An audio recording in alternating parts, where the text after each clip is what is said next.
Hey, what's up? You can see me? It says excellent connection, but I don't know. That's what YouTube says, but you know how YouTube be lying. You know how YouTube be lying? But I know it's YouTube. Be lying, man. Alright. Alright, 2 people watching.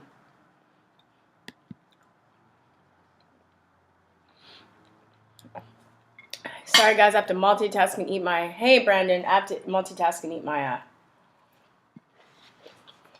breakfast.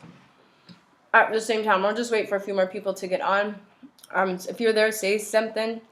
Let me know that you are there. Let me know.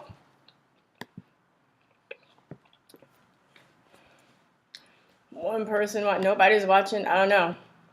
2 watching. Oh, no. It's because I'm early. It's because I'm early.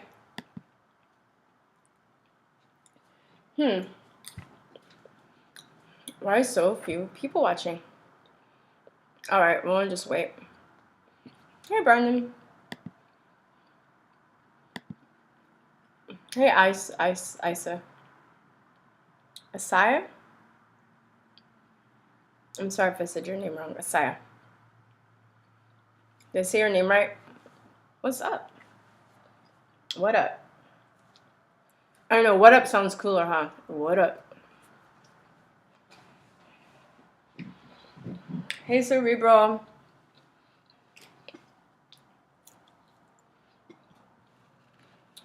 Hey, Gary, it's Fishing 101. Do you know how to fish, Gary? Do you teach fishing?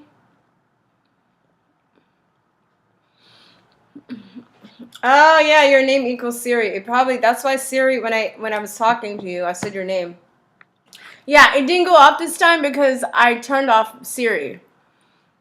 It's still probably listening. It's probably still collecting information, but it's doing it stealthily now, at least.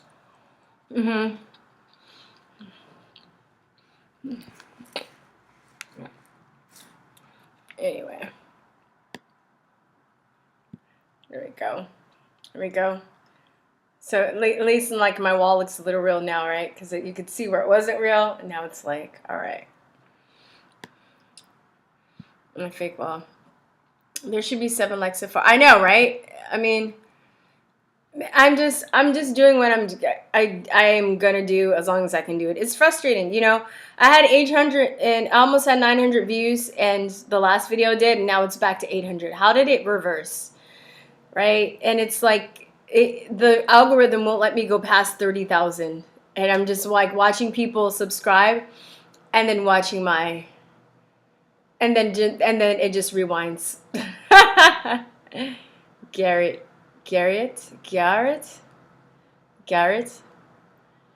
I'm sorry, Algo Magic. I know, right? It's frustrating. And then I posted this Cindy Powell video up like a month or so ago, and it got like 100,000 views, and I got a bunch of subscribers. I only got like maybe 500, but usually if I've had a video go to 100,000 views, I would at least get like 5,000 subscribers. And then I had people telling me, they're like, "Hey, where have you been?" I was like, "I've been here." They're like, "Yeah, like it says that I unsubscribed to you, but I didn't mean what was I trying to say?" They're like, "It says I unsubscribed to you, but I didn't unsubscribe." I didn't unsubscribe, like, you know, basically telling that YouTube has unsubscribed them without their knowledge. I wonder if there's a way that the people could sue YouTube, because they're not just doing it to me, they're doing it to you. You know? Really sucks. But I can't complain. I mean, there are people. I mean, I'm not the only one, so. Come on, man. Show me your support for Joe acceleration button. Yeah.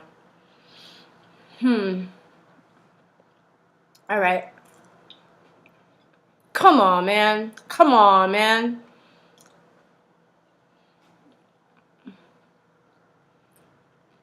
People being banned so views get removed. Kind of like Biden putting out Trump White House videos. Oh my god. Oh, I heard about that. Did they delete the White House videos while they were showing the Joe Biden stuff, and it was like 5 times the dislikes compared to the compared to the likes. That's funny.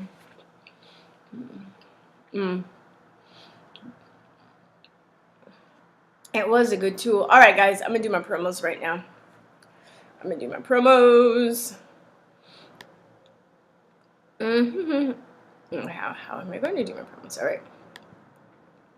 Oops, you guys are getting a little glimpse of the videos I'm gonna show today. I'm not gonna show all of it, but anyway, if you want to support me, support this channel, support Truther Talk, you can become a Subscribe Star patron. One thing about Subscribe Star, I have like a couple patrons on there. If you guys are Subscribe Star, it says 7 subscribers. But you know, I'm not getting any money until I reach like a $100 threshold. So even if you like say you donated $2, like I don't know, a month ago, and but then it's been taking $2 out of your account, I'm still not going to get the money until I reach $100. It sucks, but Patreon pays no matter what. I'm just letting you know. I don't know if you guys want to know that, if you guys care, whatever. So but but the good thing about Subscribestar, it starts at a lower rate. So if you want to start at $2 a month, you can do that. And then Patreon, you can also become a patron, and you get perks for each of them. Whether you join Subscribestar or a Patreon, so you have your perks, and for each one. And then you can also support. Please join my email list at TrutherTalk.com. That's the best way I can keep in touch with you because of all the censorship that's going on. Also, I'm working on trying to fix this cover. It won't let me upload, but I found this really cool quote I think I'm going to run with. I'm on Gab, so this is our Gab page. I like the dark theme always. So whenever there's an option for the dark theme, I always go for it. But it basically says, in a room where people unanimously maintain a conspiracy of silence, one word of truth sounds like a pistol shot. I was like, bam, I love it. So, and I'm also trying to, if you guys have not seen, put up our mission statement and our co-founder up there too. I'm trying to pin it. Gab is still having issues. It's not working as smoothly as it could. I'm trying to pin it. It won't let me pin it, so I'm just gonna have to wait. It's having some issues. So, but yeah, it's getting better. I'm on Chute. All right. I'm on Brighteon. I'm gonna start posting on Brighteon a little more too. I just haven't really. I'm on Steemit. I'm on DTUBE. I'm on these are our podcasts on. Oh, we got some followers on. Thank you. If you guys have not listened to any of our podcasts, this podcast, Truther Talk started as a podcast 2011, and we have 109 episodes up here, guys, with some amazing people. Look, we interviewed James Corbett, Dr. Jack Wolfson, some other amazing people. I think that's Fritz Springmeier. We interviewed him twice. We interviewed Sean Stone twice. Yeah, we interviewed Jamie DeWolf, who's L. Ron Hubbard's grandson, and he's a poet. He's very anti-Scientology. That was interesting. He was cool. And yeah, just kind of look at some of the videos that we did. Jim Mars, of course, that's one of our most prized interviews. We got to interview him before he died. That's on our main page too on YouTube. Vinny Eastwood, yeah, Max Egan. And then probably some other people that you don't know. Oh, Jason Burmis, we interviewed him. But still very eye-opening information. Dr. Rima LeBeau, Richard Grove, Bob Tuskin. Oh, I want to have this lady back on. Her name is Leslie Carabolta. She has some amazing information and research on hormones in the environment, how they affect people. And I bought one of her books, but we interviewed Truther Girl. She's so sweet. This is it. We interviewed, yeah. So I mean, these are old school Patriot Nurse. We interviewed Rob Schneider, Gwen Olson. We have a lot of good interviews, you guys.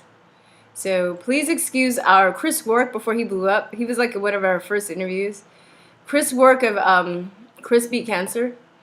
So, I mean, we interviewed just, I'm so proud of it. I just wish, at the time, it is a little bit, our sound's a bit amateurish because I was living outside the country and we just jumped on and we fucking did it. And then Liam Chef would come on and he would be our guest, the late Liam Chef. He was like one of our mentors and a really good friend of ours. Yeah, so check those out. They're free. Okay, so listen to those, get inspired, get some knowledge. Also, you can support by purchasing the Conspiracy Realism course. Over 11 hours, 10 modules of the basics of kind of what's going on and how to navigate through it. Also, you can buy some awesome gear at the store. We have this All Lives Matter bumper sticker. We have 4 informational zines. We have some posters, some really cool posters. We also have our infamous Conspiracy Realist t-shirt. And also join my music page. That's going to be active pretty soon. Give it another almost a month. And also I'm on Biavi if you want to join my music on Gab. Yeah. And yeah. All right. So, and then this is the backup channel, y'all. This is the backup channel, yo. All right. So I'm going to need you guys to be, again, my, so I was thinking a lot about Bruce Lee, my man. I have many men, but this is one of my men. I love Bruce Lee. He's so handsome.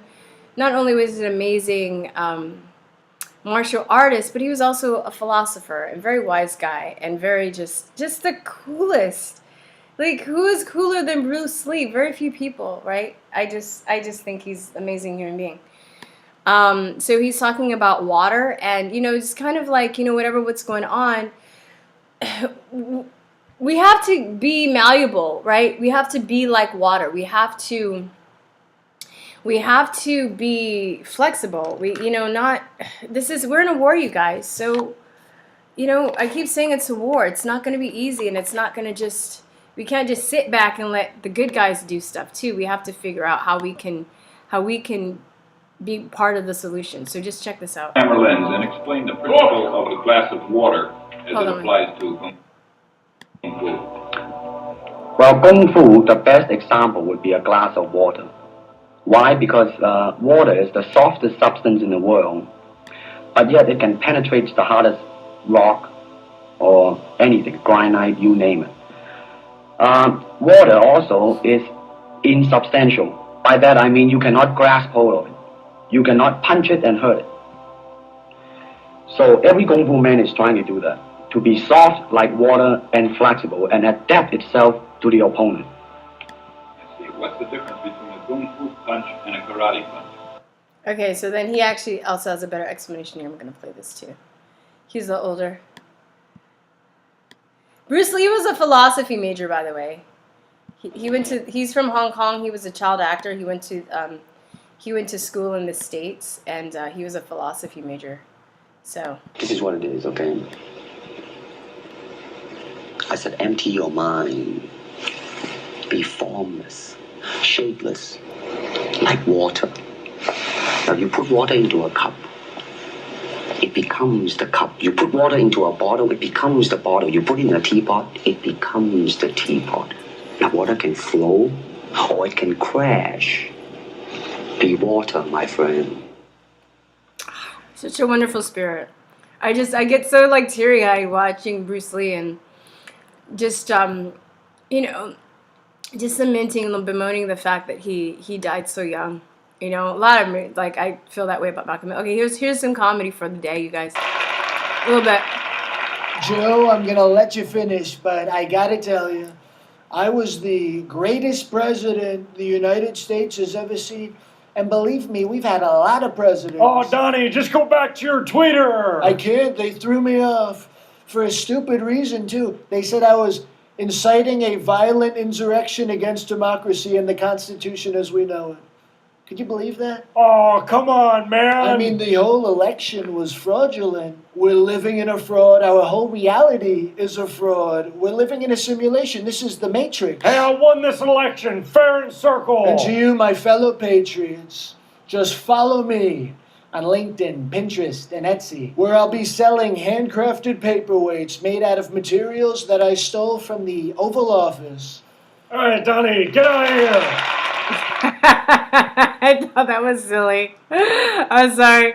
That guy actually, I thought his impression was pretty good. Okay, here's the next one. I wanted to show this Project Veritas video because this topic today that I'm going to be talking about is how, I'm just going to show my face for a minute, just how fucking corrupt the media is, how evil they are, what liars they are, and they need to be hung and burned.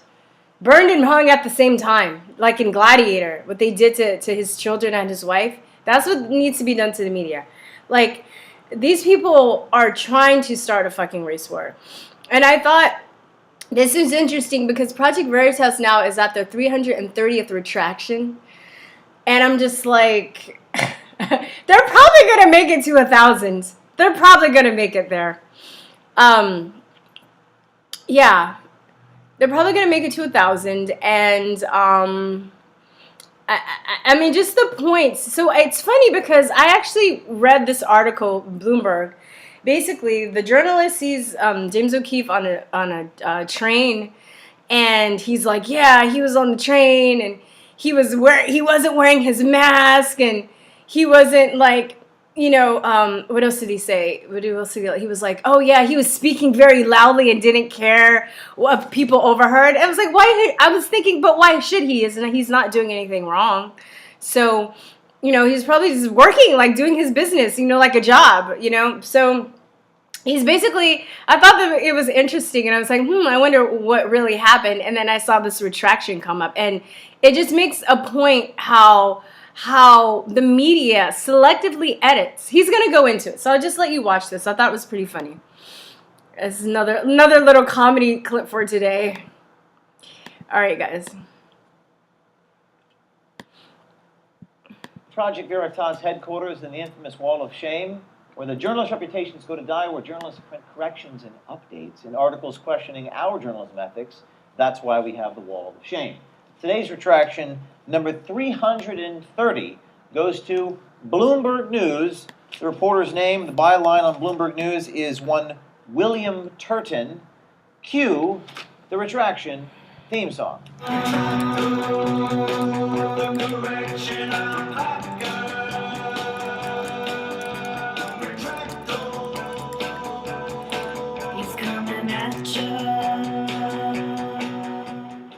So in this article for Bloomberg, William Turton has a picture of me on a train with the mask under my chin. He takes a photo of me, and it says, quote, James wore a mask around his chin, then took it off entirely, despite Amtrak rules requiring one, and continued to defy the rule, even after an employee asked him to put it on. But what William Turton selectively edited out of his watching me on this train was that I was actually drinking a cup of coffee during this time period. So William Turton was forced to update his article saying, quote, after the story was published, O'Keefe wasn't wearing a mask because he was drinking coffee. Amtrak allows masks to be removed when actively eating and drinking. So Bloomberg was forced to print a correction about the fact of what I was doing. So just to demonstrate how difficult it is to drink a beverage while one is wearing a mask, I have my colleague here, Mike, who will demonstrate how difficult that is for you to do. Michael, take it away.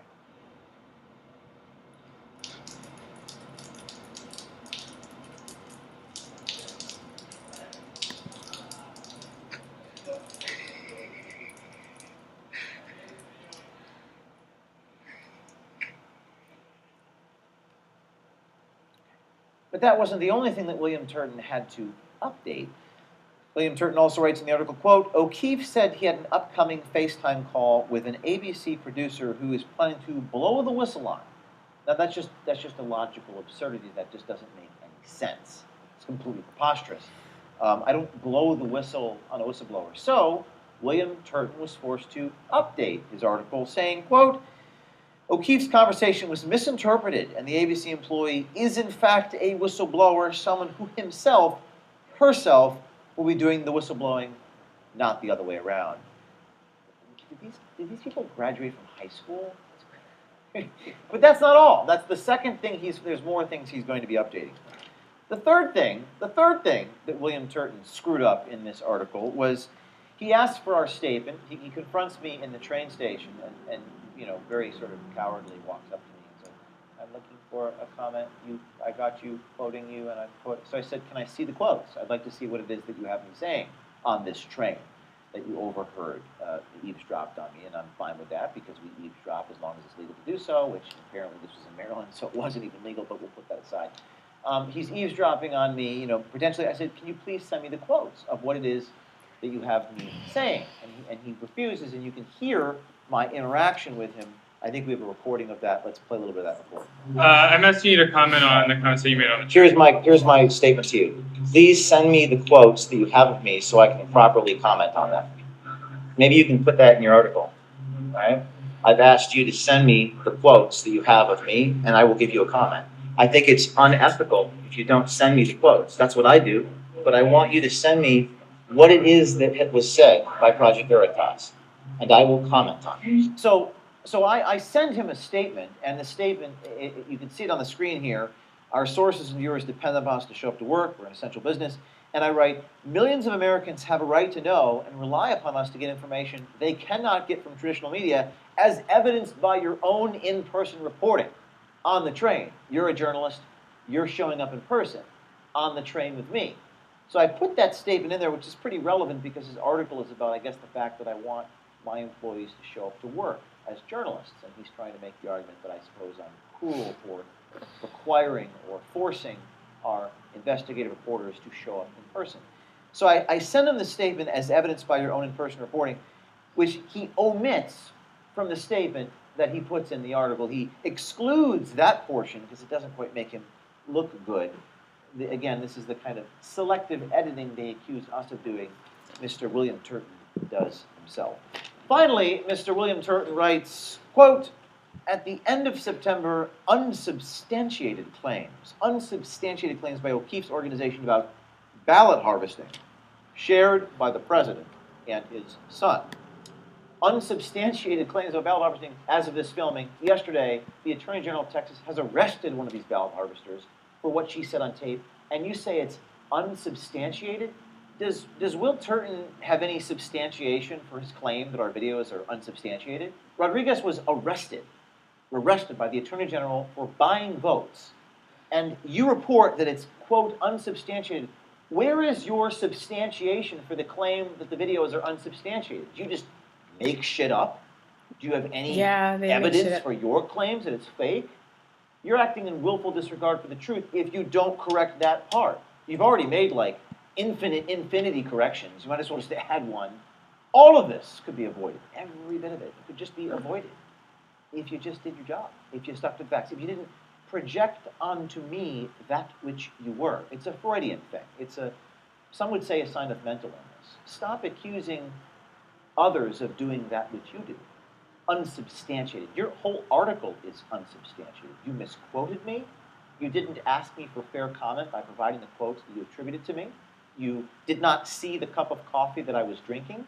You said that I was blowing a whistle on a whistleblower. It's ludicrous. It's absurd. It's precisely why our country is in the state it is in. Is in fact your rhetoric and your propaganda and your disinformation that is creating the very environment that you ostensibly don't like. Maybe if you did your job and stuck to the facts, we wouldn't be in the circumstances that we are in. So we are sending you a llama. To remind you, and a hat, because we're blowing the whistle on Twitter today, to remind you of the problems that you create. And we're going to put your correction on the wall of shame where it will live in infamy forever. Forever. Forever. Forever. Forever. Stay tuned, because there'll be like another retraction tomorrow. Yeah, I bet you they're gonna make it to 1,000, at least. At least. All right. So this is really the main topic of today's story. Hold on. Gaslighting. Yeah. I will be taking calls, you guys. Just chill. Let me just go through these few videos and then we can talk. We'll talk it out. Okay. Anyway, so get ready. So here, I'll put it in. I'll put the number 4817. I'll pin it to the top, but I'm not going to turn Skype on just yet. So just hold on. Get your phones ready. In the next 10 minutes, 15 minutes. Okay. So this is, I got this from conservative guy. I like him. I'm subscribed to him. Just forgot his name. Okay, so conservative guy. This is so terrifying because speaking of selective editing, so I wanted to show you the Project Veritas videos first, just to his point where he was talking about selective editing and why our country is in the state that it is today. And it's just like I get so inflamed. I get so inflamed watching the media's lies because they're the ones that are responsible for our families, being ripped apart, for our friendships being ripped apart, for violence that's going on, right? Either they're lying by omission, or they're lying by they're just making shit up, basically. So look at this. This is, I don't know if you guys have seen this. This, I got so sick watching this. It's not, okay. Here. January 20th, Donald Trump will no longer be the commander-in-chief. He will lose control of the Army, Navy, Air Force, Marines, Special Forces, and America's nuclear arsenal. On January 20th, Donald Trump will become the commander-in-chief of a different army. This army. The greatest threat facing America today comes from within. Radical extreme conservatives, also known as domestic terrorists. They are hidden among us, disguised behind regular jobs. They are your children's teachers. They work at supermarkets, malls, doctors' offices, and many are police officers and soldiers. For more than a decade, Donald Trump has spoken directly to white supremacists in their language. Build that wall! Build that wall! Build that wall! Pocahontas? Is it offensive? Oh, really? Oh, I'm sorry about that. Donald J. Trump is calling for a total and complete shutdown of Muslims entering the United States. In the middle of a presidential debate, Donald Trump was asked to disavow white supremacy. He refused. Instead, he told the Proud Boys to stand back and stand by. Proud Boys, stand back and stand by. They heard their leader. They even responded to him on Twitter promising to stand by. And on January 6, 2021, Trump greenlit them. They suited up, they flew in, they took hotel rooms, they loaded their weapons, prepared their bombs, and they attacked with the intention of killing Nancy Pelosi and hanging Vice President Mike Pence.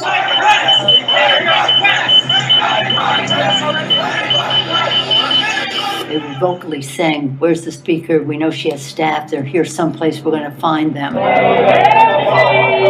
In the years ahead, Trump will lead his army of domestic terrorists. He will encourage and incite violence. He will play the role of arsonist and fireman. He will start a civil war and then say things were more peaceful when he was president. We have to fight back. In this new war, the battlefield has changes.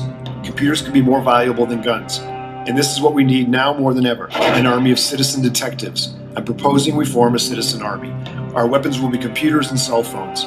We, who are monitoring extremists on the internet and reporting their findings to authorities. Remember, before the Navy SEALs killed Osama bin Laden, he had to be found. He was found by a CIA analyst working on a computer thousands of miles away. It's up to you. Yo, what up? Welcome back to the channel where we mix politics and music. See, he's gonna I'm not gonna show the whole video, but go give him some love. I really like this guy, and if you guys aren't familiar with who he is, but he commented on the video. He has a really good commentary. He's better than me. He doesn't curse. I mean, I saw this. If I saw this and they made a video, I mean, it would have been like an X-rated video because, I mean, I don't have the cleanest mouth, but especially when I'm enraged like that. So, a conservative guy, and then he talks about it. But this is just to my point of selective editing. Let's just go back to the videos a little bit. They didn't, all the people, the whole video, right? Like I saw that they had right? There was a Blacks for Trump sign. They just conveniently, skated past that. They conveniently skated past the fact that the leader of the Proud Boys is an Afro-Cuban guy. They basically showed the people, all the Antifa, people that were raiding the Capitol. They weren't even Trump supporters. Did these people even research? No, because they just make shit up. It's propaganda, y'all, and it's really terrifying. It's like they want to start a race war. They're trying to start a race war. They're trying to incite violence. Meanwhile, I forgot. Let me see if I can see this. Yesterday, right? Was it yesterday or hold on? It was yeah, I think it was yesterday, or was it on the 20th? So they had a bunch of Antifa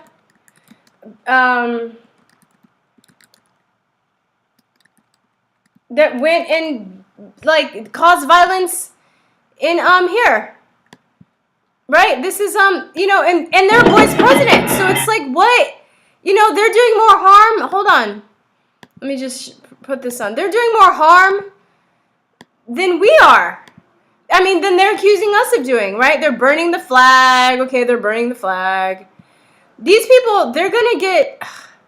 And these kids, these brainwashed kids, some of them are old-ass people, but a lot of these are just brainwashed kids that have seen V for Vendetta way too many times.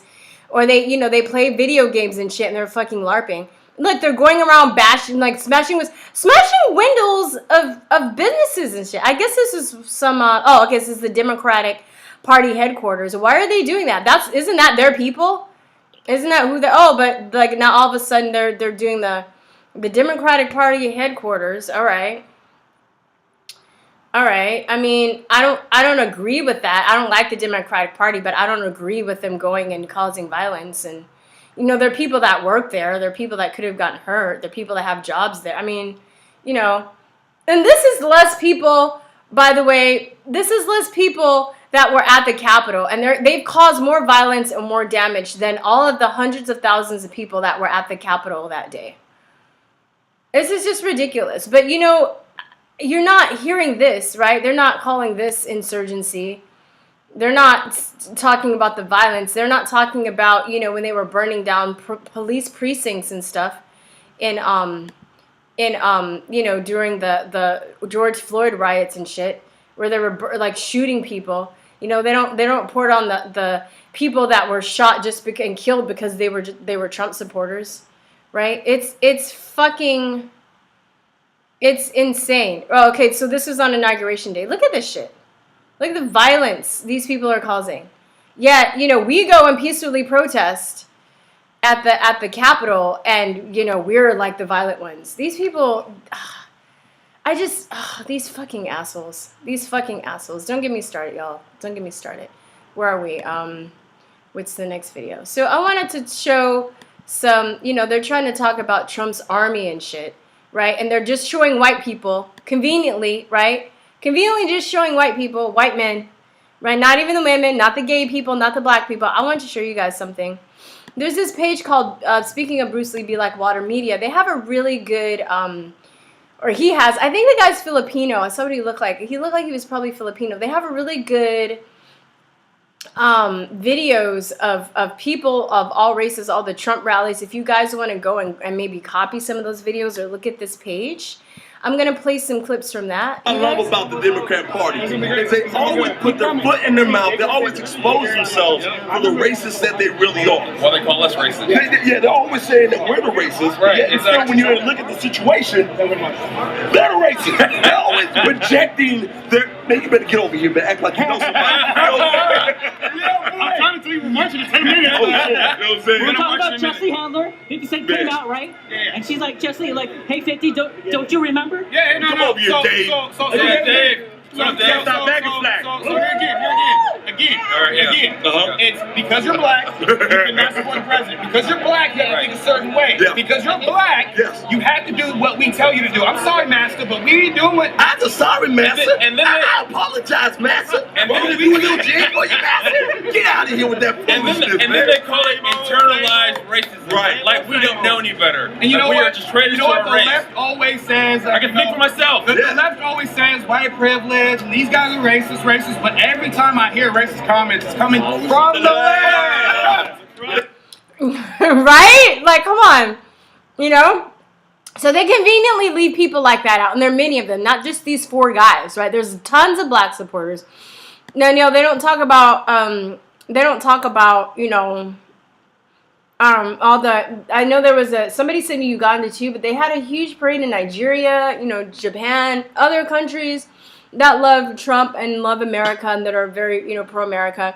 I thought this clip, I don't know if you guys have seen this one. This is from Lil Wayne, and I think Lil Wayne supported Trump.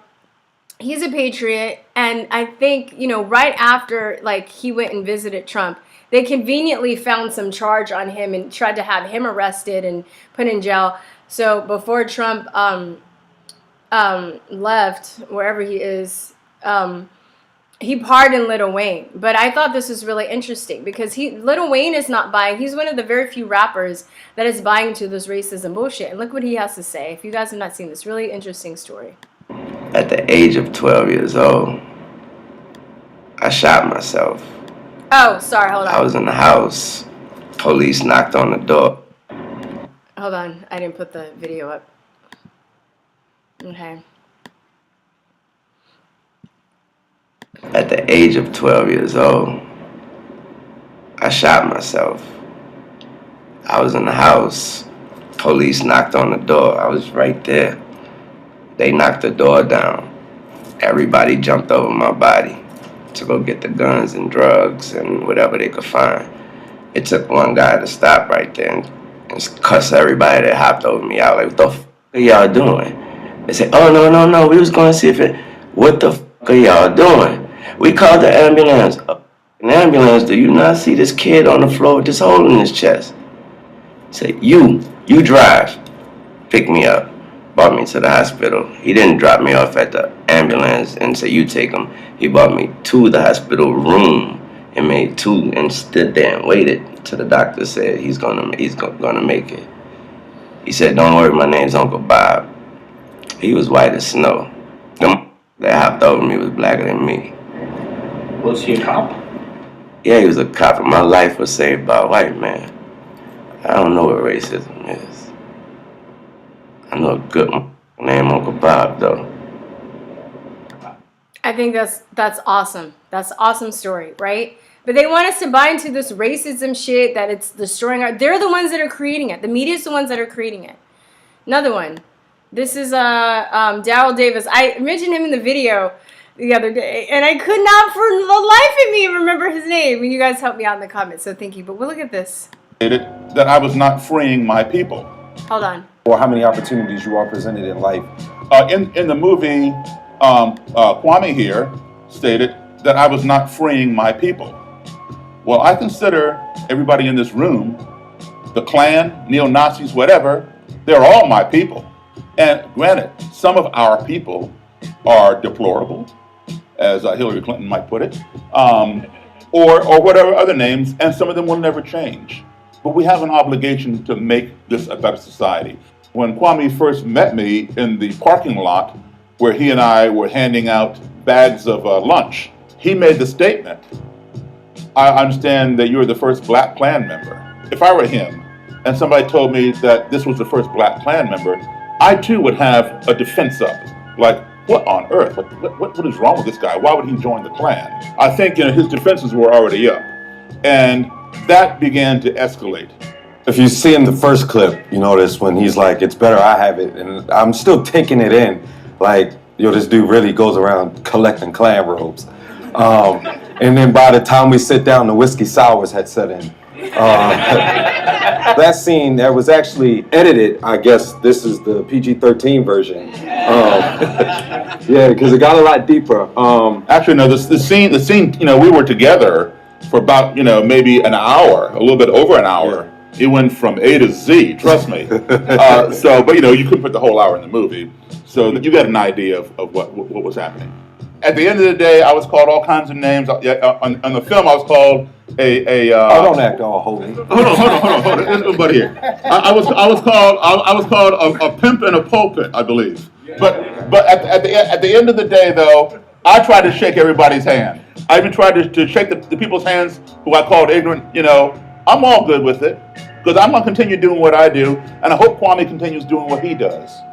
My goal is for us to stop pretending that we live in this racial utopia and for us to accept our races in this society. And that's the only way we'll end racism is once we start recognizing it. When you saw that video of me getting arrested, that weekend, I went to a Klan rally in Washington, D.C. where the police were protecting Klansmen. It's illegal to say that Black Lives Matter in America because I've been arrested for saying it. I've been arrested for protesting. I've been arrested for marching. The same way that the KKK marches for white supremacy and I'll march against the institution that is white supremacy, Black people never get to express our views in this country and not face persecution. If I was white and I went and killed 9 innocent Black people, I get Burger King and a bulletproof vest. I mean, I don't agree with that now. I think the narrative has changed. Back in the day, I used to, I mean, it depends on the situation. It really, to me, depends on who's in power. I think this was made in 2000, uploaded 2017.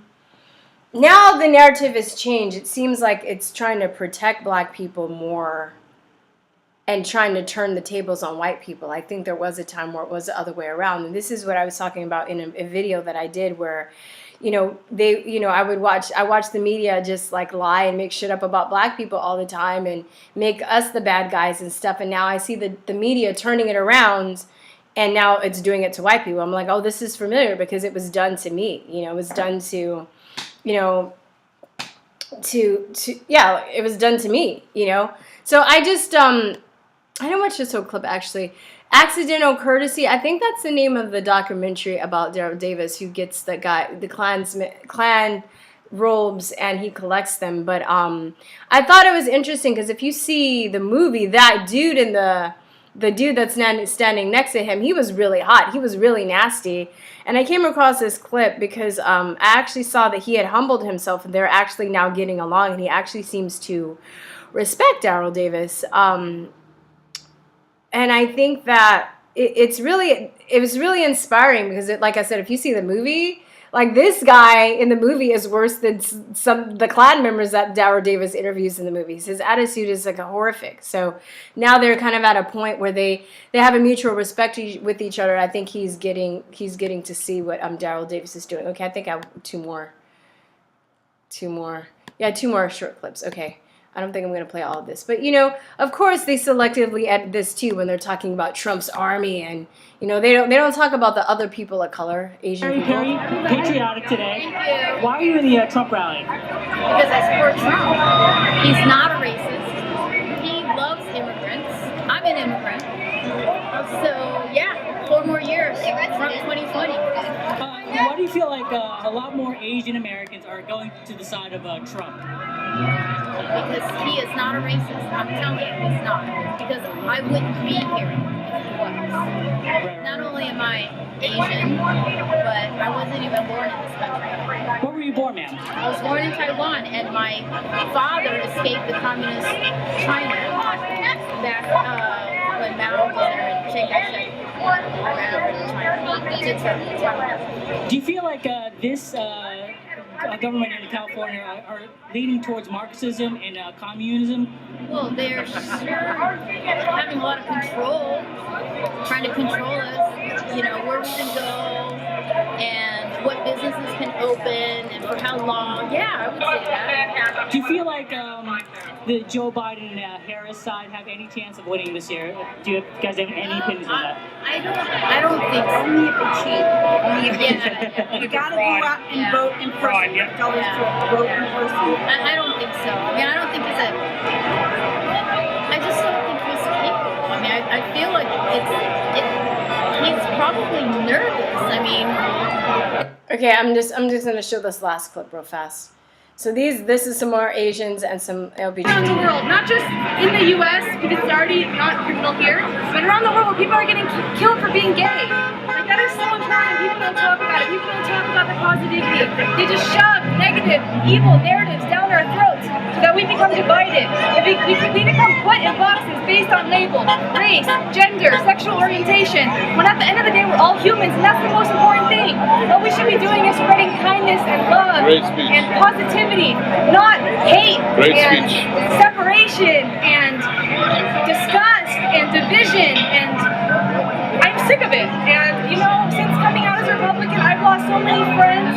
You know, I've been told I'm an anti-ally, I've been told I'm transphobic, I've been called a racist, I've been called the worst kind of gay there is. And I don't care, because of all that hate, you know, you have to have thick skin to be a Trump supporter, because look at how much hate our president gets. We get 1,000 of that, you know? And I speak out for the people who are opening their eyes and listening, as a gay person especially, to my community. Wake up! You don't have to be a victim anymore. Your sexual orientation is not a victim. You're not a victim.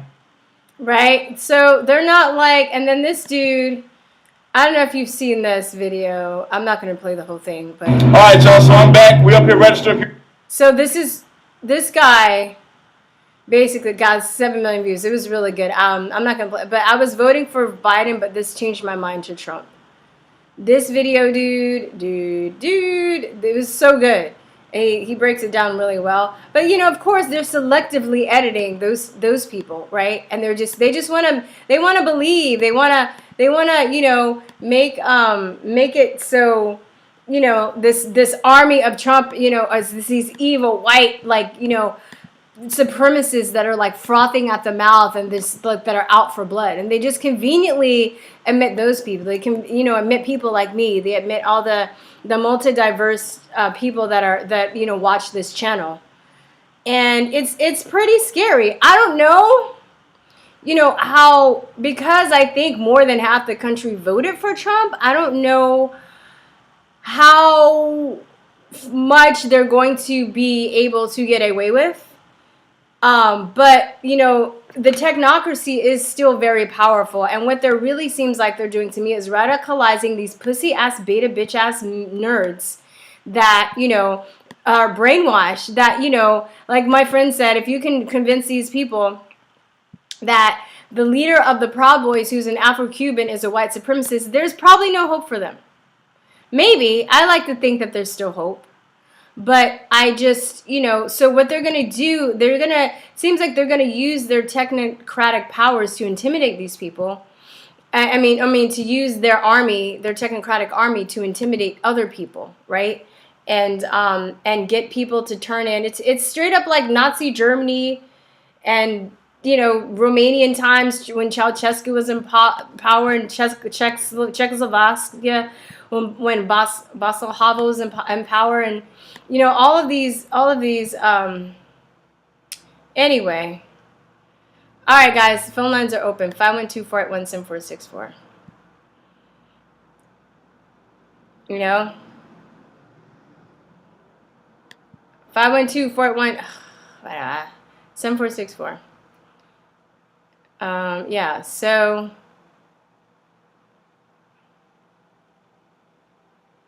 you know. So, anybody want to call? Somebody was like, are you taking calls? I'm taking calls now. Somebody better call in. I will talk to myself for like ever. All right. Hello. Who is this? Who this is? Hey. Hey, what's up? Let me, hold on. I'm going to turn this down. Okay, keep talking. I'm going to make sure that, you guys let me know if the vibe's all right. What's up? What's your name? Richard. Hey, Richard, what's going on? Are you first time caller? No, it's the second time. Okay. I talked to you once. How you doing then? Long time no talk. I'm good. How about you? I'm well. Yeah, long time no talk. Good, good. What do you think about, I mean, there's so many different topics. Like you were just talking about Beta Boys. What's the trip about all of this is people who you interacted with prior to all of this, you had the impression that, I don't know, my eyes have been open to a lot of beta people. It's been mind-blowing. It's like, you really think this way? It's like, man, you're weak, dude. You were really weak. It's like a sensitivity that's so heightened that the media directs them on what to be offended about, how to get worked up. I can remember one time arguing with somebody about, you know, they were so mad because Trump didn't acknowledge Juneteenth. I said, hey, dude, look, here I am, my age. I don't remember knowing about Juneteenth until I went to college. I know. I was taking an African American studies class. Yeah. And I was like, here you are thinking, first of all, you think he's a racist as it is. Why would he be consumed? This is like the lack of self-awareness on a lot of these people's part. It's like, why would he be consumed with that holiday if he's not African American anyway? Okay, number one. But number two, okay, I get that it's a special date, but, you know, were we historically in the classroom being taught about it? I don't think so. Yeah. And I don't think there was any ill intent in it being exposed that he didn't know about it. But I want to pivot with you. How much have you heard about MK Ultra? Oh, that's my jam, dude. That's my jam, dude.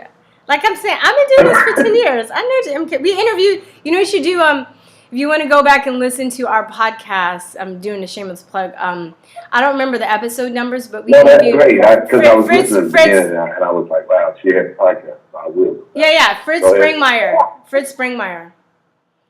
Okay. Yeah, I know about So, it. you know- This is okay. Let me tell you, this is my theory, especially with Black people.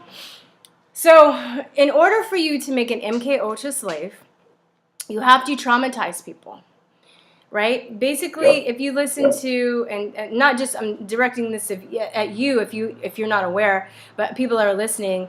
You guys should research Kathy O'Brien, Arizona Wilder. Oh, there's a dude, I can't think of his name. Basically, these are MK Ultra whistleblowers, people that say and claim that they were part of the MK Ultra program. And then you can also Google, they're more in-depth and more detailed. Their testimonies are more in-depth and more detailed. But you can also even Google, this is on YouTube, because I used one of these clips for my conspiracy realism course. But that, you know, that the government admitted to experimenting on people. With MK Ultra, they took a lot of the German soldiers. See, Germany was very technologically advanced, and when it was over, a lot of the countries are vying for their research, and they brought the Germans over to, so, like Russia got some of them. I think a few other countries got the most of the spoils. Yeah, and most of the scientists ended up here, and one of the main projects that they were researching on was MK Ultra, and K was for control, like German control, mind control, and they were basically trying to figure out how to make people like zombie slaves, basically, you know, by controlling their mind. Super soldiers. It's in one of the Avenger movies. Yeah, so I haven't even seen the Avengers, but yeah. So, but that shit's real, right? And they use, or you can use the word Manchurian Candidate, whatever, right? Just people. Yep. So basically, Fritz Springmeier has done a lot of really good research. He actually has a book on, like, in detail talking about how they do it. And he, it's called like how the Illuminatis make like an ultra mind control slave. And then if you listen to the testimonies of these people, they talk about how it's done. And they start traumatizing people from a young age. It has to be done, right? So take this back to the Black community. You know, if you're in the Black community, and if you're in an inner city neighborhood that's rife with like people getting shot all the time and people on drugs, you're basically fragmenting people's minds already, and they're already in a state where they are easily open to manipulation by an MK Ultra system. You can expand it in different situations out to the whole public, because I think they do it differently per race. Like I think they've tried it individually, and now they've expanded their mind control out to a larger field of people. And I think that they actually create this fragmentation through different races culturally. Like it's like for white people, if you're on the opioids, right? If you're like the opioid epidemic in the white communities, the richer communities, they're susceptible to it, because all of the SSRI drugs, all of those drugs actually make you susceptible to mind control. Then you add to that the social media. Then you add to that the music. Like I think the music is a huge thing too, because it's like, you know, when hip hop was becoming conscious and people were starting to wake up, they threw a wrench in that shit.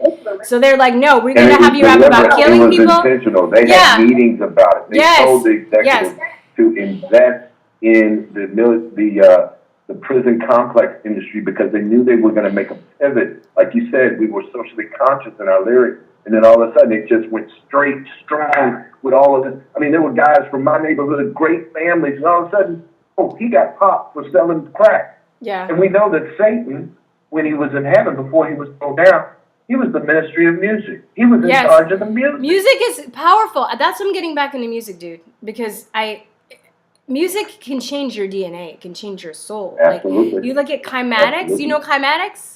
Or cymatics. Cymatics, have you seen that? Where they put like, so you have, I'm just explaining to people. You guys Google cymatics, CYMATIS, and basically they'll put like, they'll have like a little square plate and they'll hook it up to frequencies and you put like sand on it. And depending on what note you play, it will change to perfectly geometric shapes. You know? What? Yeah, it's called cymatics. And then also look up Masurimoto, who did water. He did research on water ice crystals and talking about like the experiment where you like you basically when you're water and you put hateful words toward it, it like the structures in the water become like very deformed. But if you say loving things to it and put loving energy, they become beautiful and symmetrically shaped. And what's it spelled? Spell it. CYMATI. Let me see if I can hold on. Cymatics. CYMATI. I got that. The Matsuri-moto. Oh, MASURU. Masuro Emoto. Just like Masuro Emoto water. Okay. Yeah. And you can't give me this good stuff and not spell it out. Yeah. So that shit's amazing. So I mean, so I think, you know, with music, you know, and I just read this amazing book a couple months ago called I think it's called The Secret Power of Music. And, you know, they were talking about different frequencies and how it changes people's mind. It's like food. Like, we need music like we need food. Like, we need good art and music like we need food, because that feeds our soul. Amen. You know? Amen. And when they know they can disrupt that, you know, in addition to disrupting the food supply. And then I was a teacher. I grew up in South Central LA from the time I was about 8 until 17. I was bussed out, you know, to go to school, but when I came back, I was living in that neighborhood. And then I also, when I was teaching my first 8 years, I taught in South Central, and I wanted to teach in South Central. But I saw like the psychotropic drugs. I was just talking to this talking about this with my friend the other day, where, you know, I would literally walk by and I can say the word purple and kids would flip the fuck out. You know, because of these. Are you serious? Yes, I'm not kidding. Because I worked with a lot of ED and special ed kids, like either autistic kids. Mm-hmm. They would put the they call them ED, emotionally disturbed kids, in the same class as the autistic kids.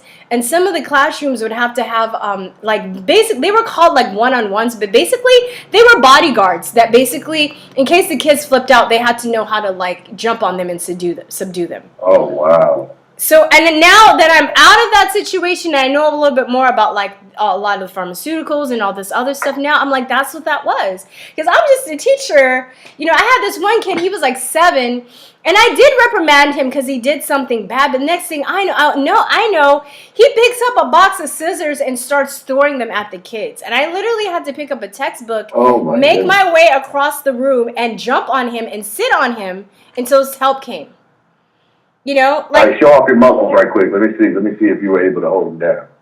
Oh, he was 7, dude. I had to sit on him. You know, like how your mom sits on you when you have to take your medicine, like that shit.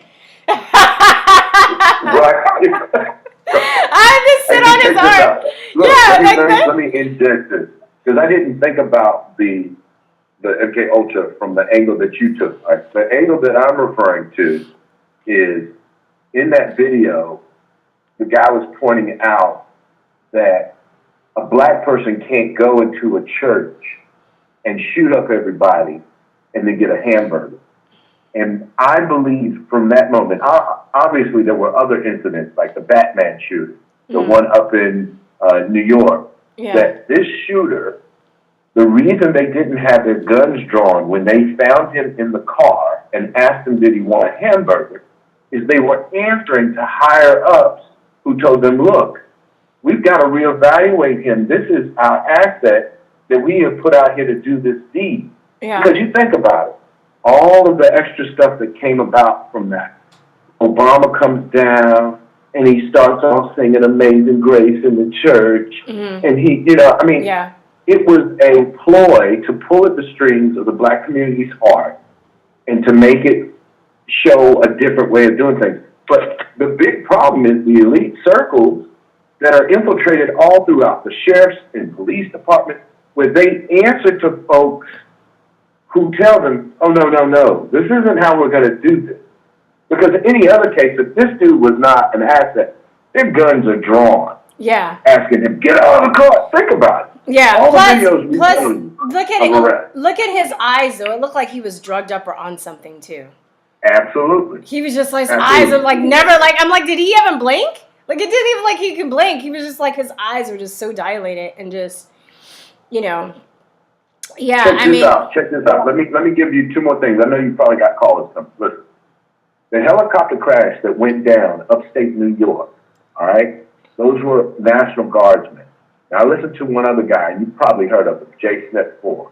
No. He was pointing out today that somebody he listens, Woo, told him that the ball will start rolling for things to be revealed to us.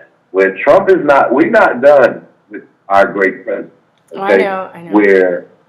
Where Hunter Biden's back had tattoos of the Finger Lakes that are up in that same area that was next to nowhere from where that helicopter went down. Now, I don't know how it shakes out. He didn't say how it shakes out, but they said that when the ball starts rolling, it's after this helicopter crash, we'll hear something about Hunter, then we'll hear something about his dad. But if you look at Hunter's back, the tattoos he has on his back matches the Finger Lakes, where all of these kid nappings, these sex trafficking, all the pedophilia stuff, where they actually do hunting runs of humans in that area. It's a real rural area of upstate New York.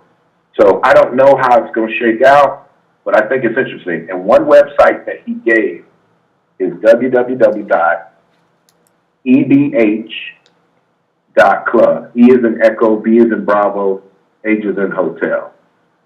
.club, not com, .club. So EBH.club. Mm-hmm. Huh. I mean, we've all got to try to stay informed in the midst of this stuff. I know.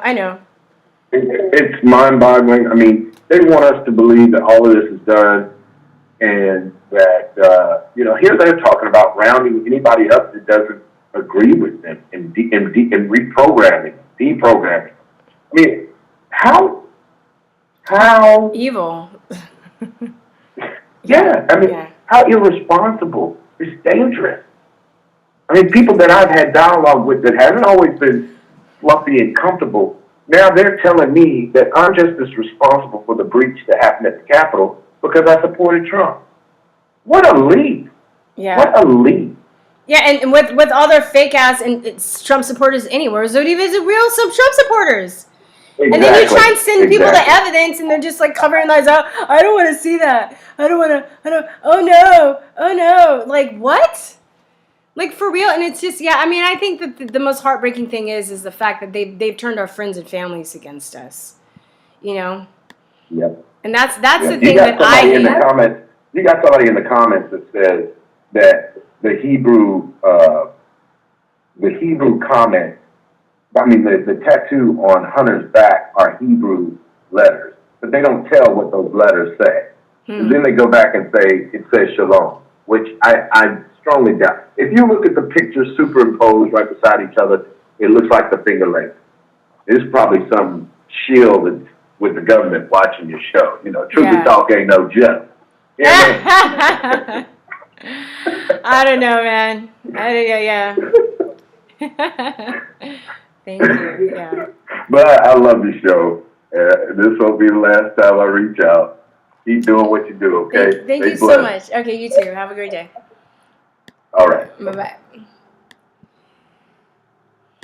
All right. 512-417-464. I got an hour, y'all. I got an hour. I got an hour. 512-481-7464. Let me see. Let me read the comments. Yeah, whatever, bro. Check your facts. I do. Okay. Once it starts, it's not ending because they say once we're all exhausted, that's when Russia and the rest roll through and slaughter us. I love your optimism. So all these people that are just like, it's over. Are you just going to like play video games and wait for them to come and like take your guns? You know? The willful, ignorant friends and family are the ones causing the divide. Yeah, I know. I get that too, anonymous informer. But the media is also, they're taking advantage of their weakness, you know? They're taking advantage of that. And I have, you know, I have friends, I would still say they're strong. Maybe they're more lazy or they just don't care. It's not, politics isn't big. They still side with the other side. But, you know, they don't think I'm a horrible person because of my political views. So to me, that still shows some strength. You know, they're just like, yeah, I know you like Trump, whatever, you know, let's be friends. And then I have people that are like, oh my God, you're brainwashed. You need to be deprogrammed. Yeah, I know Dr. Sebi. He's a really powerful herbalist. I'm not sure I agree with his views on veganism to the extremity that he was vegan, but Dr. Sebi's amazing too. He has healed a lot of people. He has healed. He has been responsible for healing a lot of people.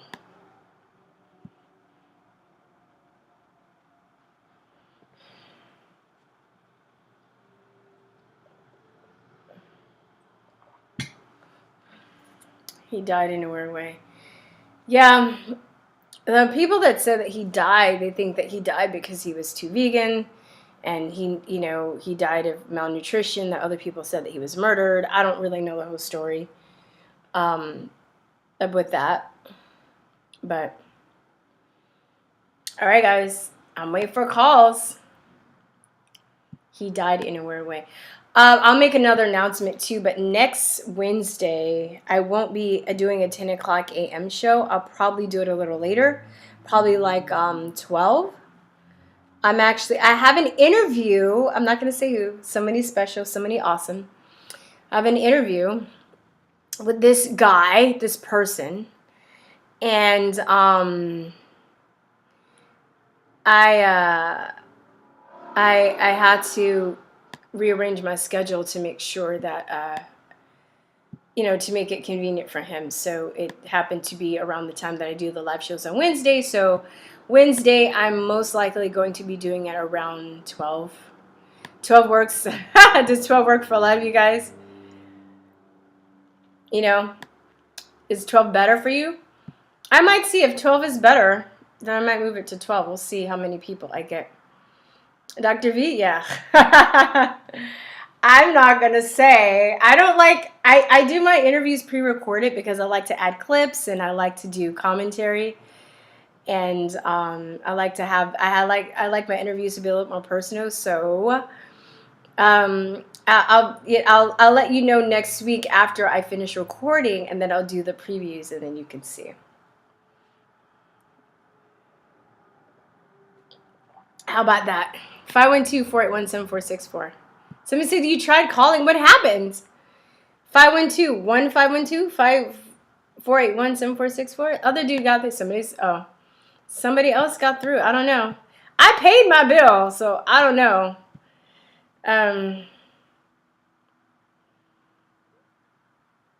Yeah, the biggest problem we have in this country is apathy and indifference. It's the single biggest cause leading to the erosion of freedoms. I believe that too. Yeah, I mean, I think we have a lot of problems, but that's one of them. That's not the problem, but I would say yes. I would definitely intolerance, ignorance, laziness. You know,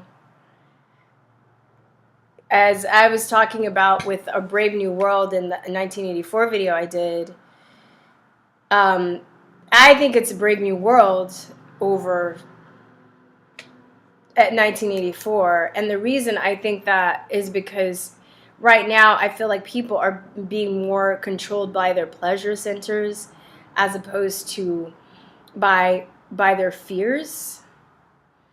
And I think that, you know, BF's what's his face? Aldous Huxley was very familiar with B.F. Skinner's work, and he was the one that basically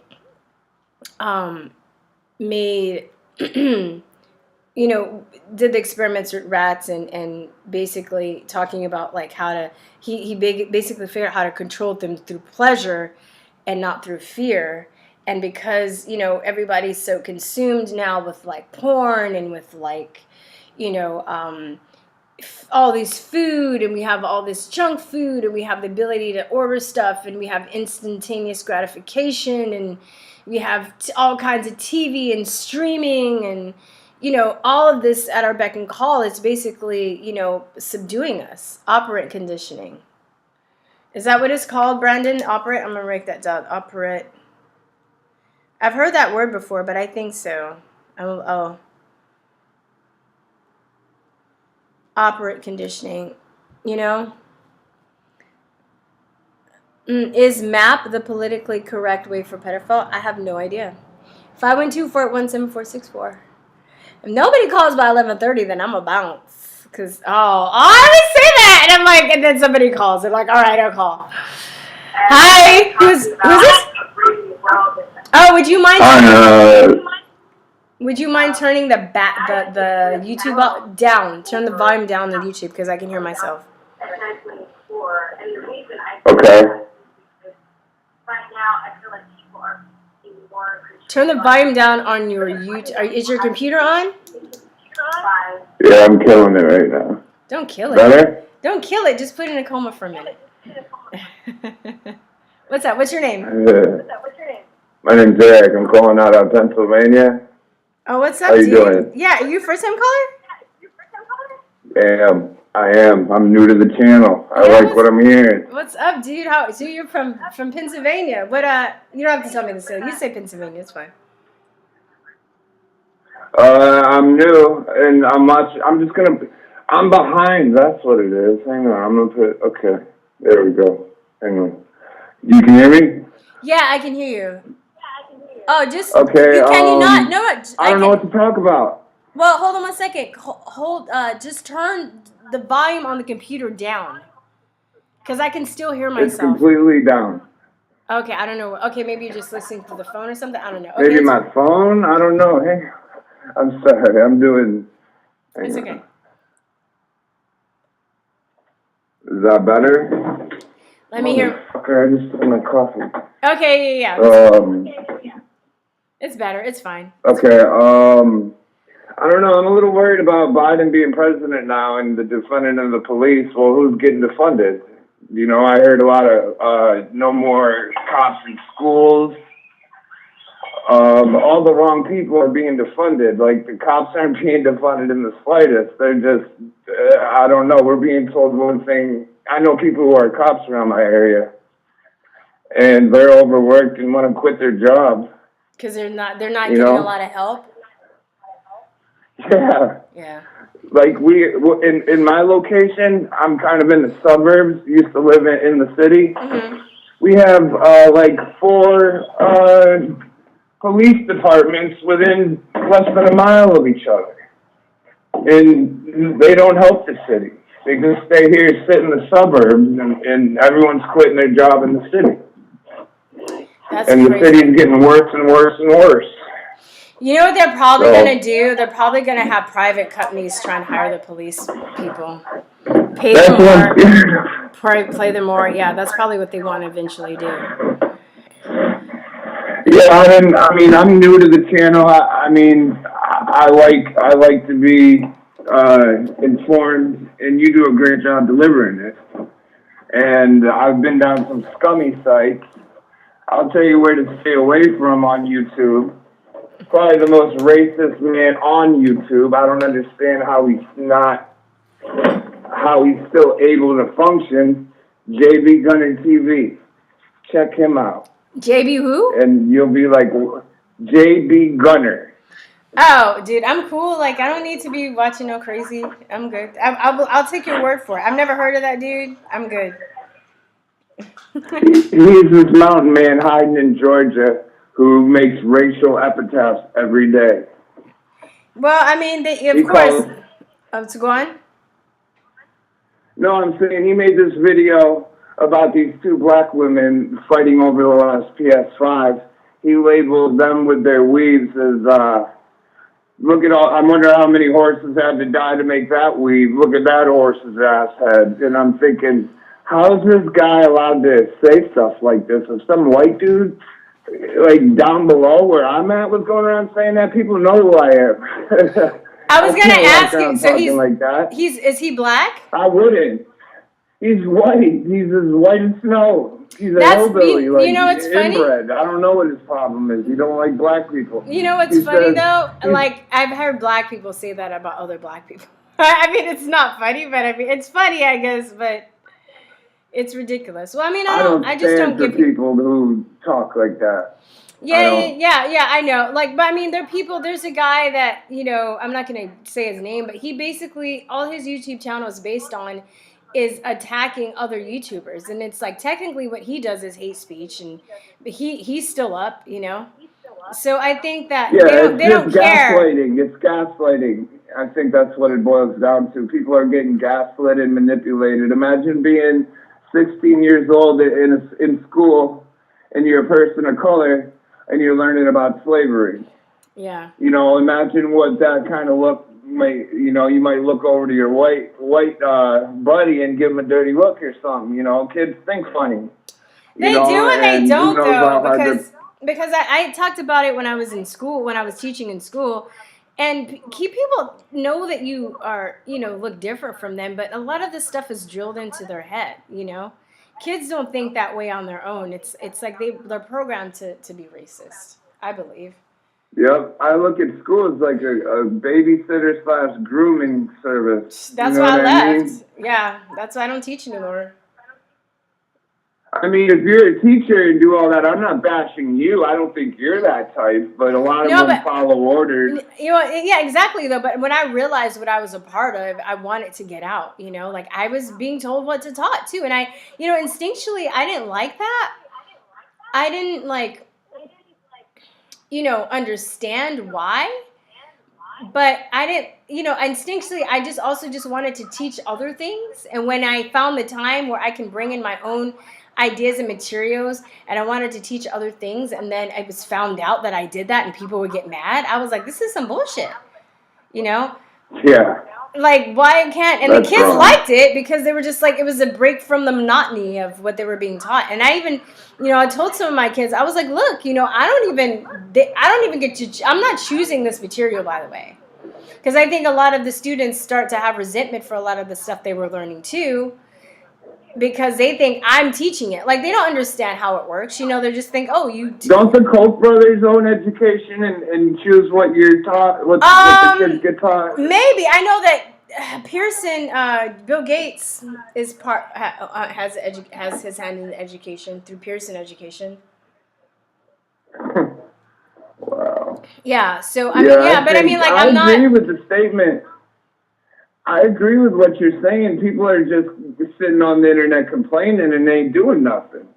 You know? Yeah. Like, I don't know. They look at this Capitol siege like the new 9/11.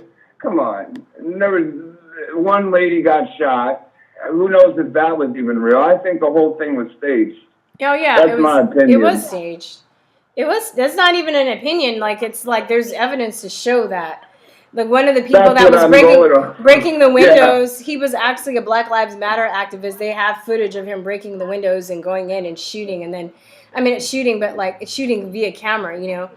And then and then the Rhino guy in black, in red and blue, he had a camera crew with him. Yeah. You know. That's all. And then that was made to demonize every white person in America? Come on. And you know, I went there, so there was lots of black people there. There was lots of Chinese people there. There were people from China there. There's people from China that basically blocked out a whole street, had their cars and stuff. Oh, I don't think I uploaded that video. But anyway, they basically took a whole street, Chinese people, and talking about the CCP, and they were trying to warn people, and they're just like, yeah, like China's trying to take over the U.S. and blah, blah, blah. And then there was lots of Asian people. But they zoom out, and, you know, you can't really tell exactly what race people are. And if they have lighter faces and you're looking at it from a zoomed out perspective, you can all paint those people as white people, you know? Yeah. But I saw Absolutely. it was really great. It was really loving. It was an awesome experience until they staged that shit and things got crazy. You know? Yeah, I've seen a video of a guy saying, "Why aren't you calling for backup? The whole Capitol's being, you know, like converged on. Why aren't you calling for backup?" When the Trump supporter was yelling to the police, "Why aren't you calling for backup?" Yeah. I saw that. I don't know what to believe. Yeah. Like, you know, like, so, but I know it was staged because that's never happened before. If you look at it, it looks like they just let him walk right in. Yeah, they did.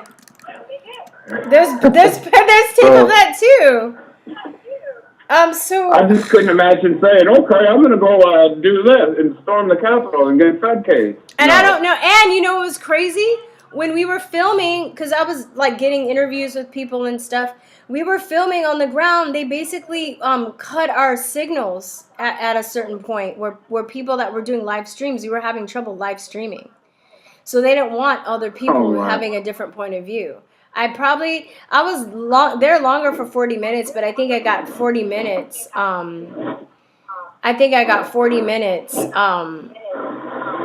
You know, of footage, and then I had to turn of live footage, and then I got some footage, you know, via camera and stuff. But we couldn't, not just me, but we couldn't text anybody any links. We couldn't do live streams after a while. They cut all that shit off. You know? Wow. Yeah. Wow. Yeah. Wow. So what do you think the climate's going to be in the next 6 months? I don't know. I'm just waiting to see what happens, and I'm just going to react accordingly. I don't profess to make any predictions because all I can do is just wait and see. I still am maybe cockeyed optimistically, you know, and hope that this isn't the end for America and the end, you know, of the situation. But I also, you know, I'm just going to move forward, but look over my shoulder at the same time. You know, what am I going to do? I'm not going to also cry and like a little bitch and be like, oh, it's over. What are we going to, you know? Yeah, it's amazing since the beginning. Yeah. It ain't over. All right. Hey, what's up, Aaron? Let me take this other caller, though. Yeah. Thanks for having me. All right, God cool. be with you. All right, thanks. I'll talk to you later. Bye-bye. Bye. Hello? Hi. Hey, what's going on? What's your name? Hi, Kirsten. Now, first thing I did was I turned off all my volume, see, on all the devices. Yeah. That's all you got to do. Just turn that, and then now I'm watching this super chat. This is the first time I've ever called in to any podcast, you know, so this is great. Hey, nice to meet you. Yes. So, you know, I grew up in LA like you, but I'm older. I'm like 64. I'll be 65 soon. And I resigned from my job at Goodwill because there was a case of COVID. I thought, oh, I'm out of here. You know, because I can, because I'm at high risk like that, okay? So I thought it's a good time. And I'm going to get into this thing called peer counselor. So I've never used my degree. I've been an addict and a criminal, you know, most of my life, but I have a few degrees, and I stopped using to do that, and so and the thing about it is, and I was on a teacher track like you. Well, you got into it, but I never did because I relapsed. Okay, so. Well, I didn't get my credential though for LAUSD. I got a TOEFL. I did ESL and stuff, but that's another story too. I decided not to do that, but go on. Yeah. Oh, yeah. So I didn't really know what was going on, that it was all like, but they did mention that, yes, I'm a social engineer, the teachers would say. So let's have these debates, not debates, but discussions. And it was a little bit over my head, you know, about, you know, anyway, but it was very, how do you call it? indoctrination type stuff. Okay, so, you know, like, what do you call that? Indoctrination? When people, when they come to this country, they need to assimilate. So assimilation was bad. So I was being taught to think assimilation was bad, and so it kind of messed me up. But now I'm thinking, well, now on the other side, I'm seeing no, it's a good thing, and stuff like that. Okay, so I go to graduate school, and then I ran out of money because, you know, my I'm Native American, but I look white, and so because my mom was Scandinavian, and my dad had a little bit of white in him, but mostly he was Native American. Now, he was brought up on the reservation, so all that horrible reservation life, it was in my family. You know what I mean? We didn't brought up like that, but it affected my dad. So guess what? You know. Yeah. So okay. So I have one brother that grew up very, very, you know, he works for Grumman, Northrop Grumman, or probably retired now, but, and then stuff like that. So anyway. And then, you know, because the oldest is the smartest, so we did that. And then all the rest of us are just kind of like addicts and working class. And okay, so then I you know, got clean for like 7 years, and there I was getting all these degrees and on a teaching track. And then I relapsed, and that went by the wayside. Here I am, years later, decades later, and I decide. And I got on Social Security because I thought they're not going to hire me because I have this, you know, criminal record. So what I did was I went and got all my loans discharged on disability because I got on disability. Okay, so but I thought I want to be productive. I want, you know, so I went and I got a job, and I relapsed on alcohol. So then I got clean, and now I follow the 12-step program. I'm really into it. It's spiritually, that is. I'm not like, oh, you got to do this. And no. I just, you know, lead the meetings. And anyway, be supportive. And I'm just really into that whole God thing and higher power. And I'm just really into that. Okay, so, and it really helps. All right, so here I am thinking, okay, I'll finally use my degree, the BA degree, and I'm in Seattle, so it's University of Washington. Yeah, I'm in the shithole of Seattle, and so I'm going to use that, and I'm going to take it with my and I've already gone through about a year and a half recovery coach training with CCAR. Now, what this is pure indoctrination. So. How is it indoctrination? They want like you got to go along with the white supremacy and white privilege. And I'm not down for that. Okay.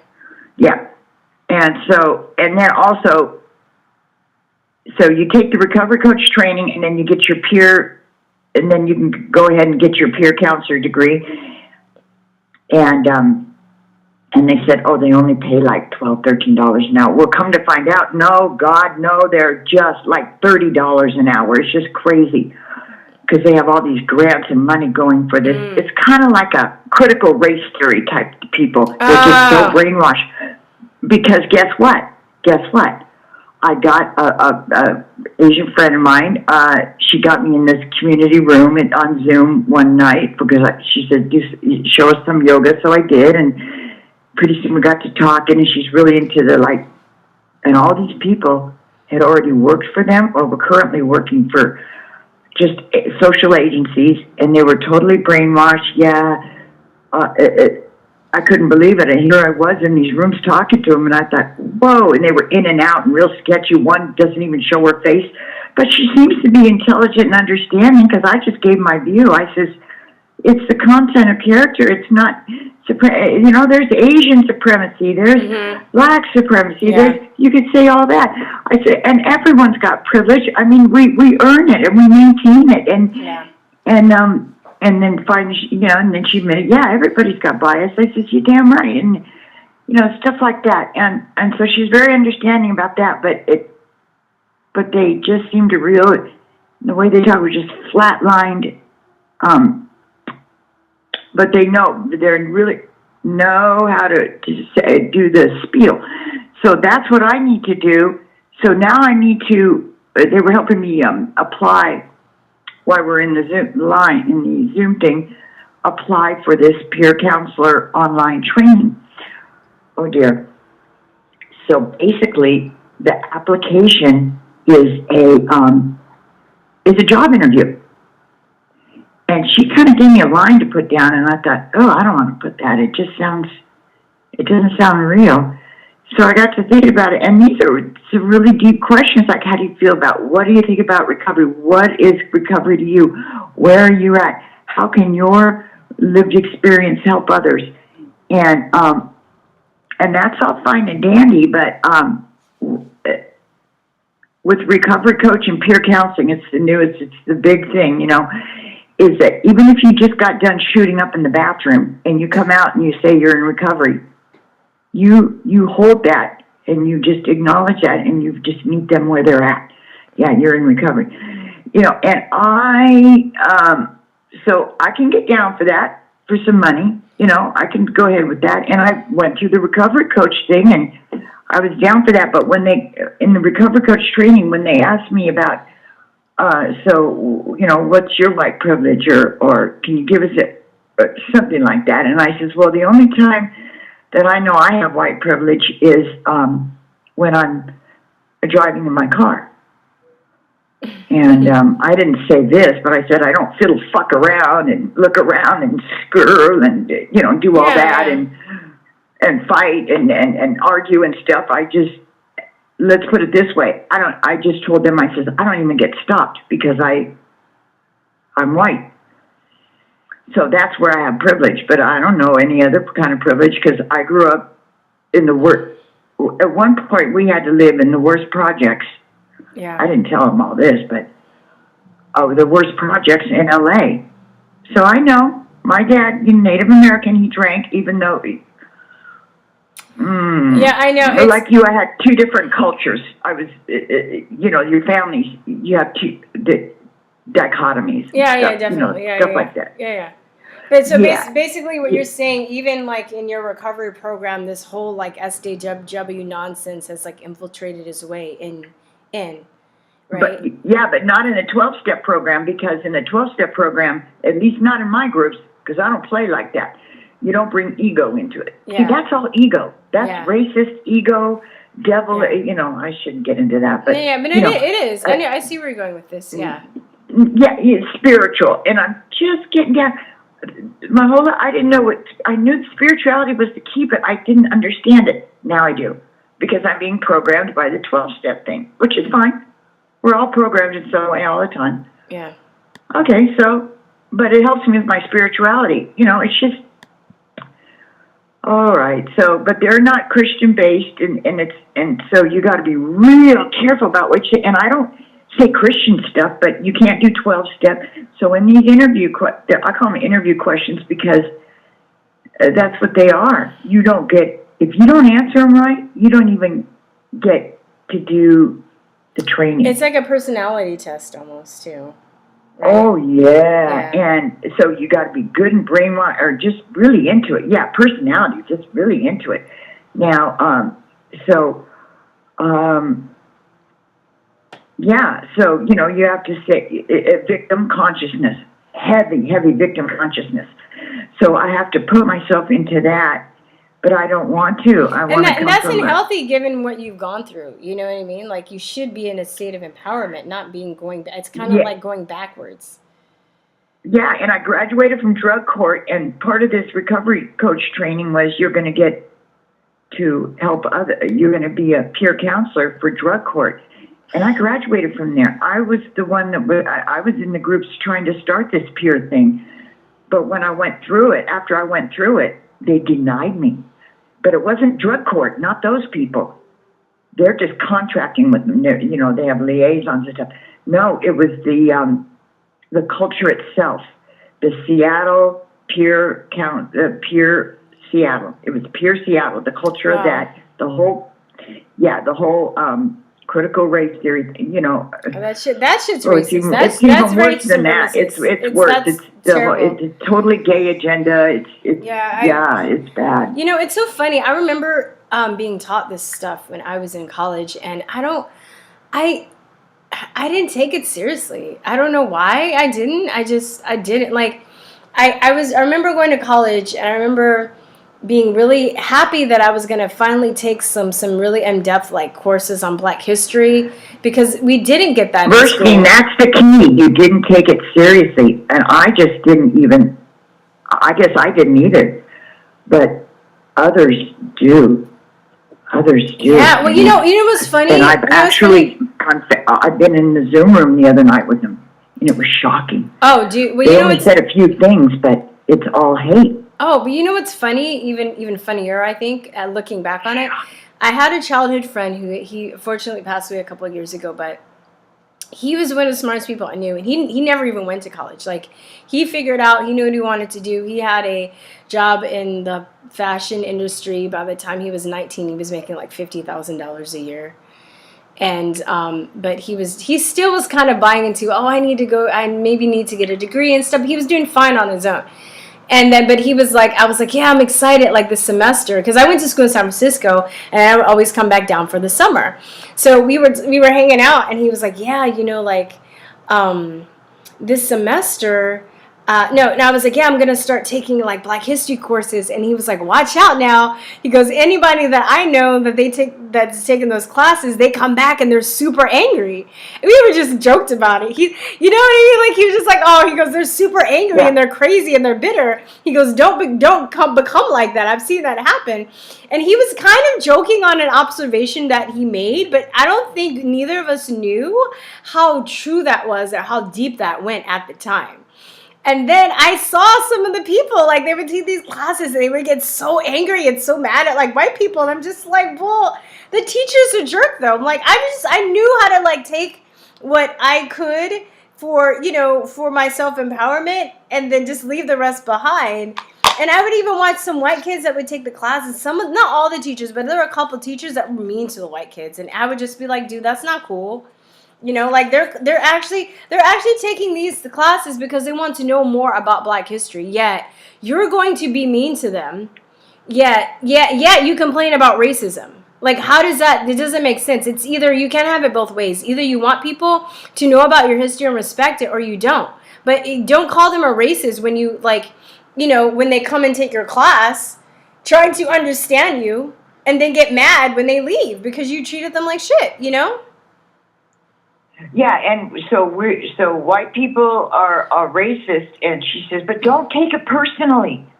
That's what she told me. One of women. Yeah, I don't know, man. They're terrible too. Chat room, don't take any of this personally. But yeah, like that. So maybe that's how I should go about it. Yeah, I don't know. But and anyway, just lie about what I believe and what I am. So it's kind of like, okay. I think, honestly, white people need to be more open about, you know, they need to put their foot down and, you know, speak out against that white guilt shit. I mean. And you're going to get nothing but respect for it. Yeah. That's what I got out of comments. Yeah, I mean, you got to, like. When she said, don't take it personally. You can't be afraid to be like, look, you know, like, but, you know, yeah, because people may not like you, they may call you names and stuff, but I mean, like, you can't, like, I'll speak out against and be like, this is bullshit, but really, like, white people have to, like, start sticking up for themselves too. You know? Yes.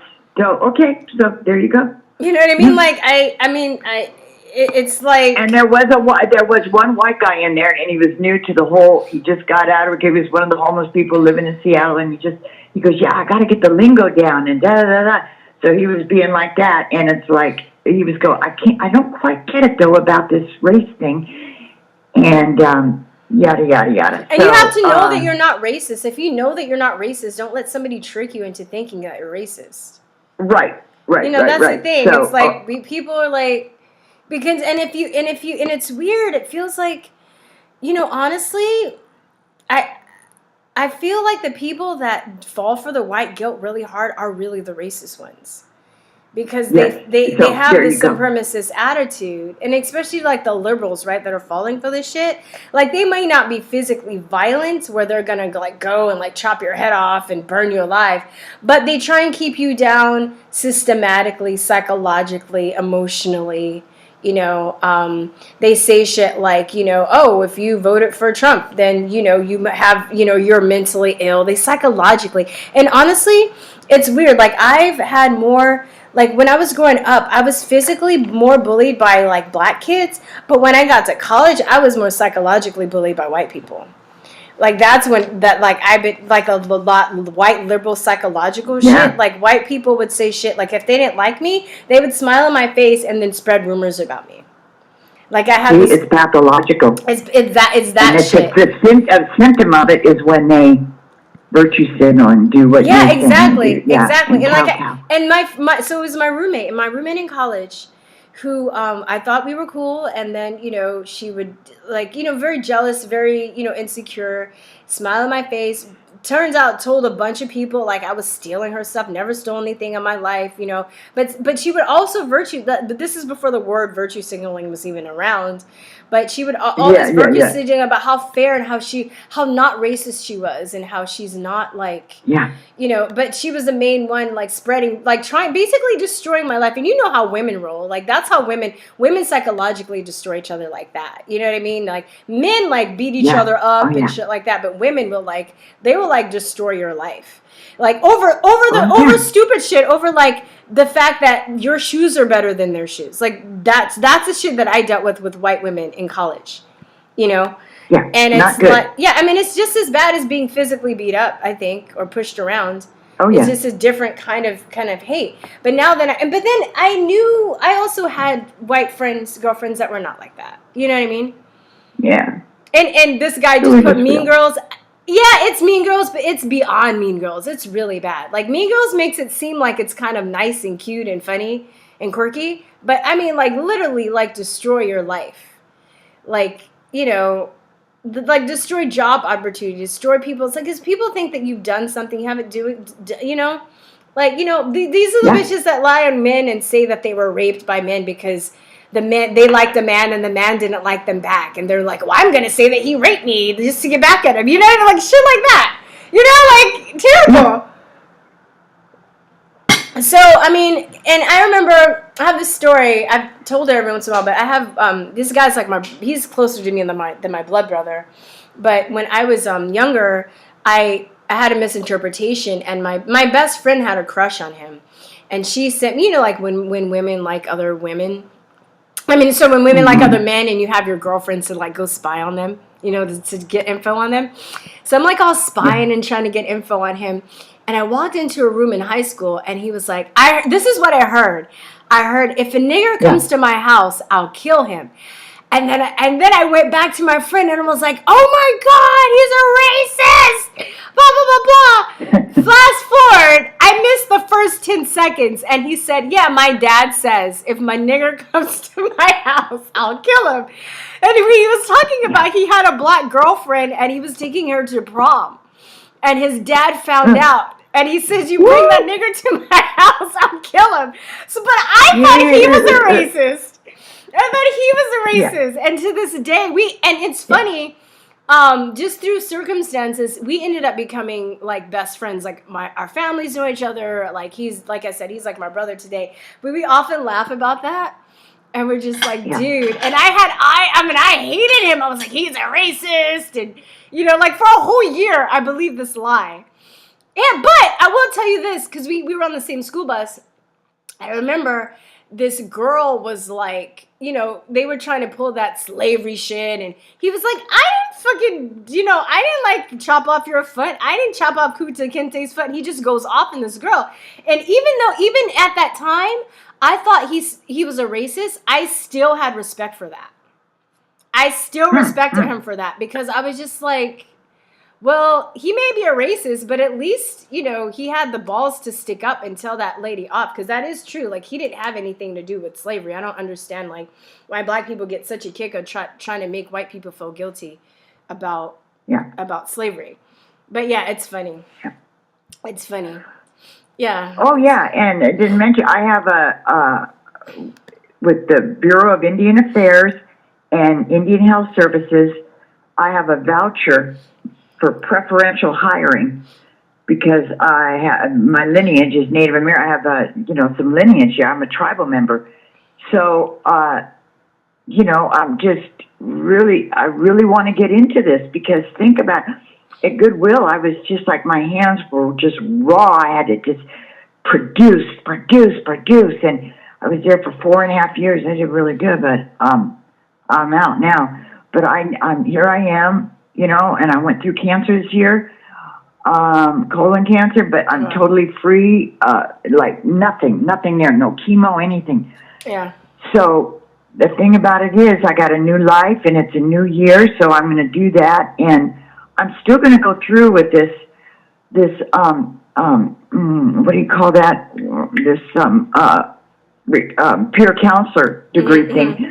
But I'm going to take the application and really, think about my answers. Yeah. Well, I mean, you know where you stand. You got to stand up for yourself, and if you gotta just, if you give in to this BS, then, you will never live it yourself because you're awake enough. But that's not me. I can't. I'm not. But I'm going to just, you gotta do certain things like, you can't put any 12-step into it and any 12-step and, stuff like that. Yeah, You can't be, no conservatism. Yeah. But see, I'm not going to put my ego into it either, but it's going to be real tricky to leave any kind of 12-step programming out of it, because that's me. I think, you got any addiction problems, go to any kind of 12-step program you can apply to any addiction problems. That's my thing. Yeah. Now, but they don't, you leave that out of it. So, okay, I can do that.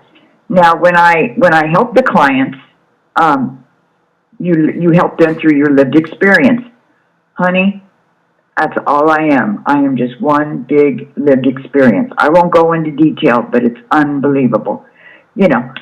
So, I was right, and I'm living right there. I can look right down on the street corner where I was, right now. And so so I have lots of that. So, and with, how I grew up and everything, with multicultural, all that crap. Well, just stand in your, go on. So spiritually, I can be of great help. I'm not going to go there like Carmen gave me an example of how they hired one girl and all she wanted to do was just, if they even looked at her wrong, she was going to sue them,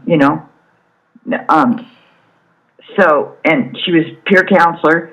So they get grants, and they were running out of money just to pay her, and she wasn't doing anything.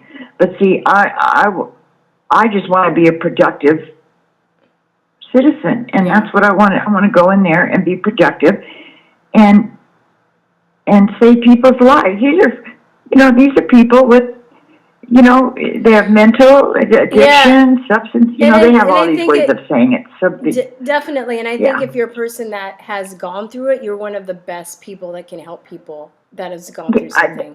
Yes. Because I can see, like, hey, people don't do drugs, and like, so you've never been addicted. What do you know? How do you know what's like on the other side?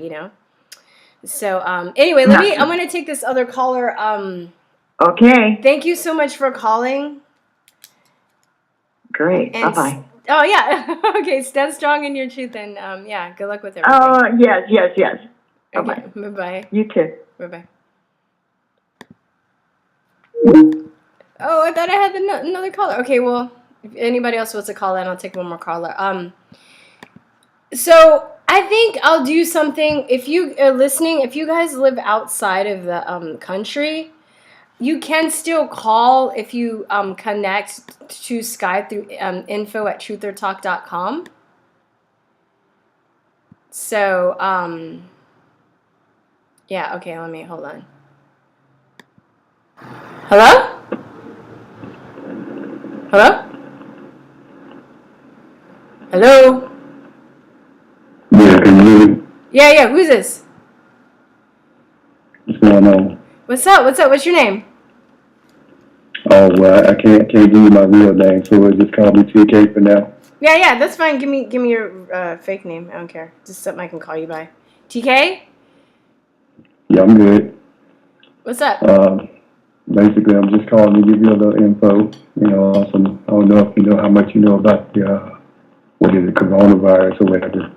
You know, this crap has been going on for a minute. Yeah. My first question is, have you ever been to Japan? Have I been to Japan? Right. Not really. Just in the airport. All right. Okay. Well, if you ever get a chance to really live over there, you probably find out that it's one of the best places to live ever. Real quick, I'm just going to say all this super fast so I can get off your line because somebody else probably want to get in. But long story short, you know, I grew up pretty much forever ago, you know, in the 80s.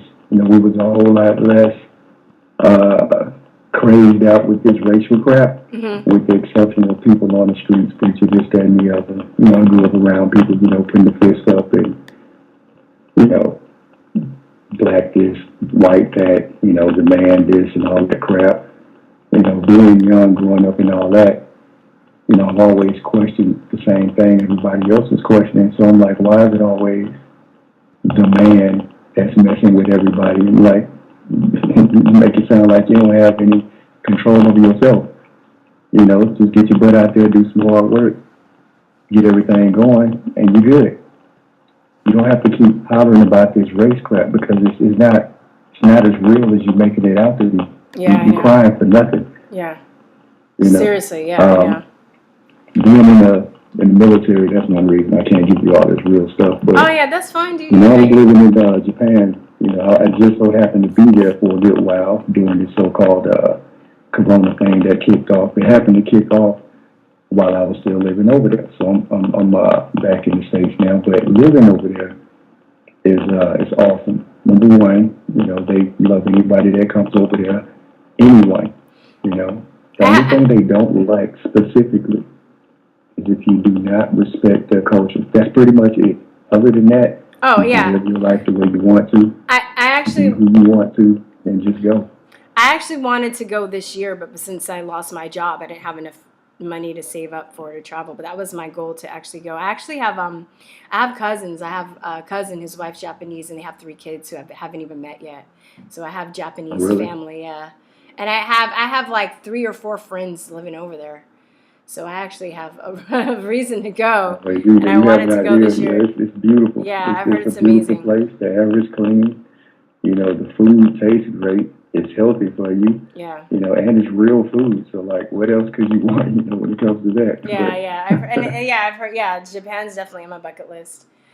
Japan, Ireland, India. I mean, I want to go everywhere. I want to travel, but I definitely, I was actually planning to go. I was planning to go to Japan this year. That's what I wanted to do. So, I don't know.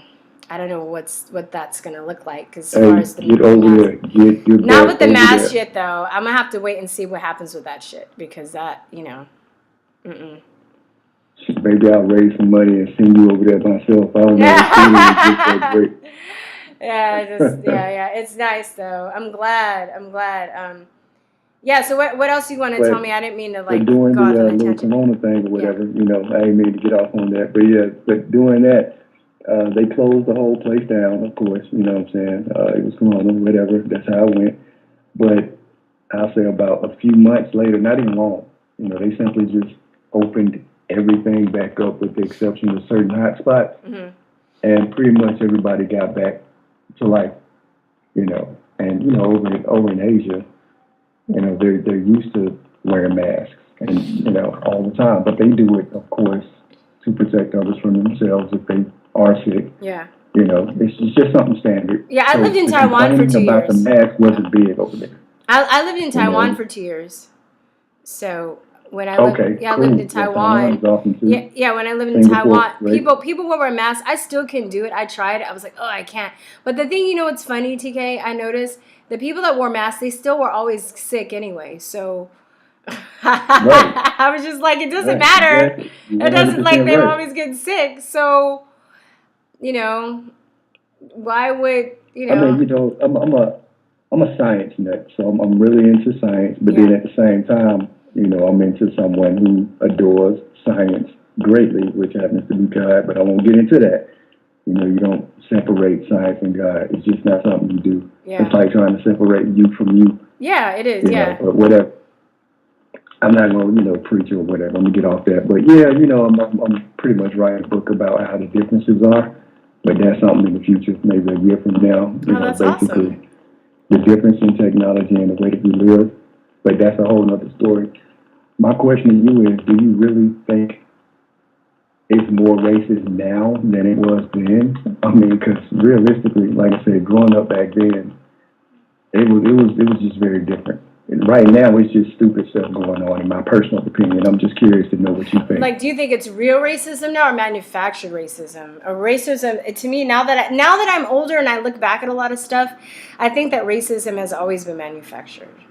I think there are different points in history where they choose to ramp it up even more. They use propaganda, they use fear to ramp it up, depending on what agenda the elites want to use.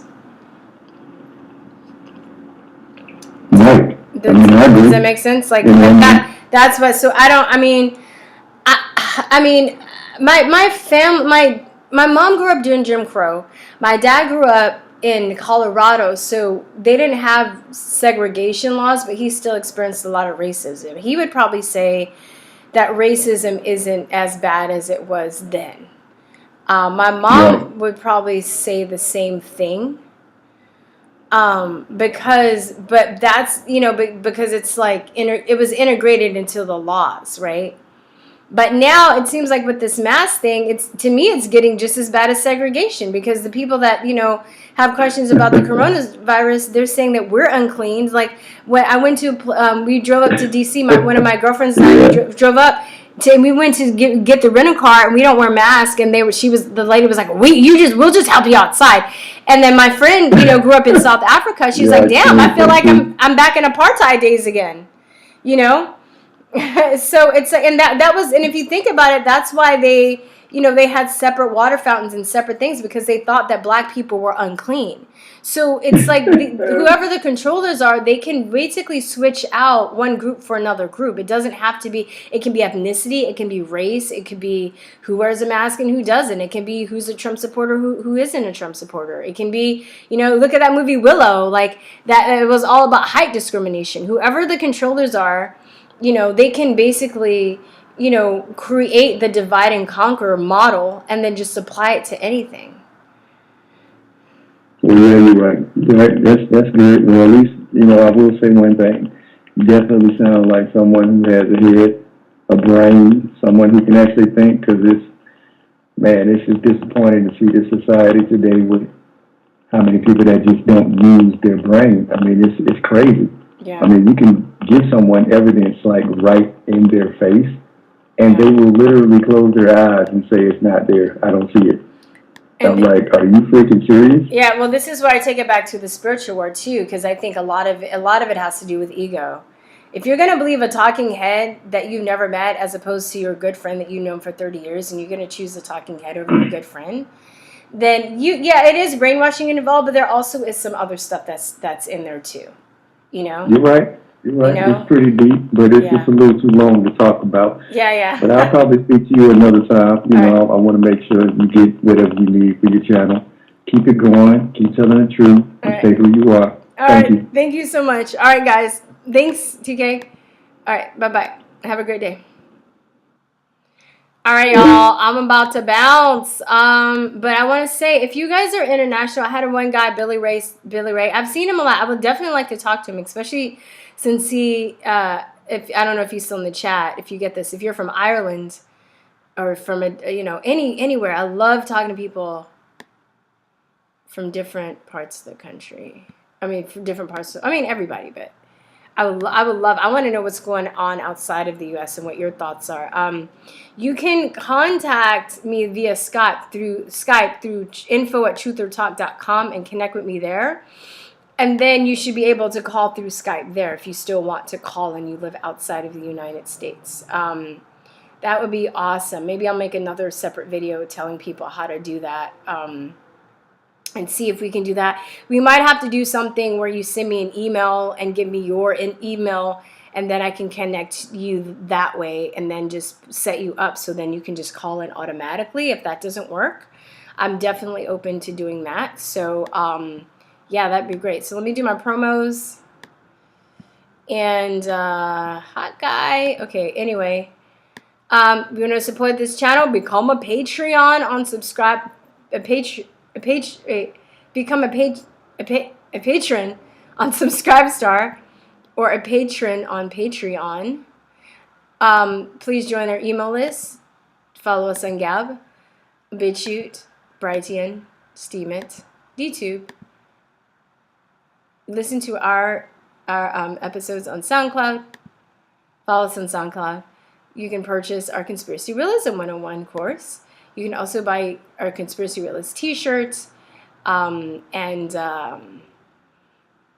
bumper stickers and zines and artwork on our site. And join my music page, which will be more active within the month or so on Gab and on YouTube. Join my backup channel. Thank you for the people. I just realized I'm still going to need 4,000 watch hours before I can monetize on my backup channel. So I'm like, fuck YouTube. Anyway, yeah, guys, I will be back Wednesday at noon, most likely. I won't be doing a 10 o'clock a.m. show because I have an interview, a special interview, guys. You'll get to know after Wednesday. You'll see who it is. So anyway, all right, guys, I love you so much. Thank you for your support, and I will talk to you later. Peace, truth, love, guys. Bye-bye. Oh, wait. Stay tuned for Vaccine Sucks Saturdays. I will be dropping some vaccine knowledge on Saturday. I will find another random video or clip or something about the dangers of vaccines. And I will see you guys next week. Have a great weekend. Peace, truth, and love. Bye-bye. Mwah.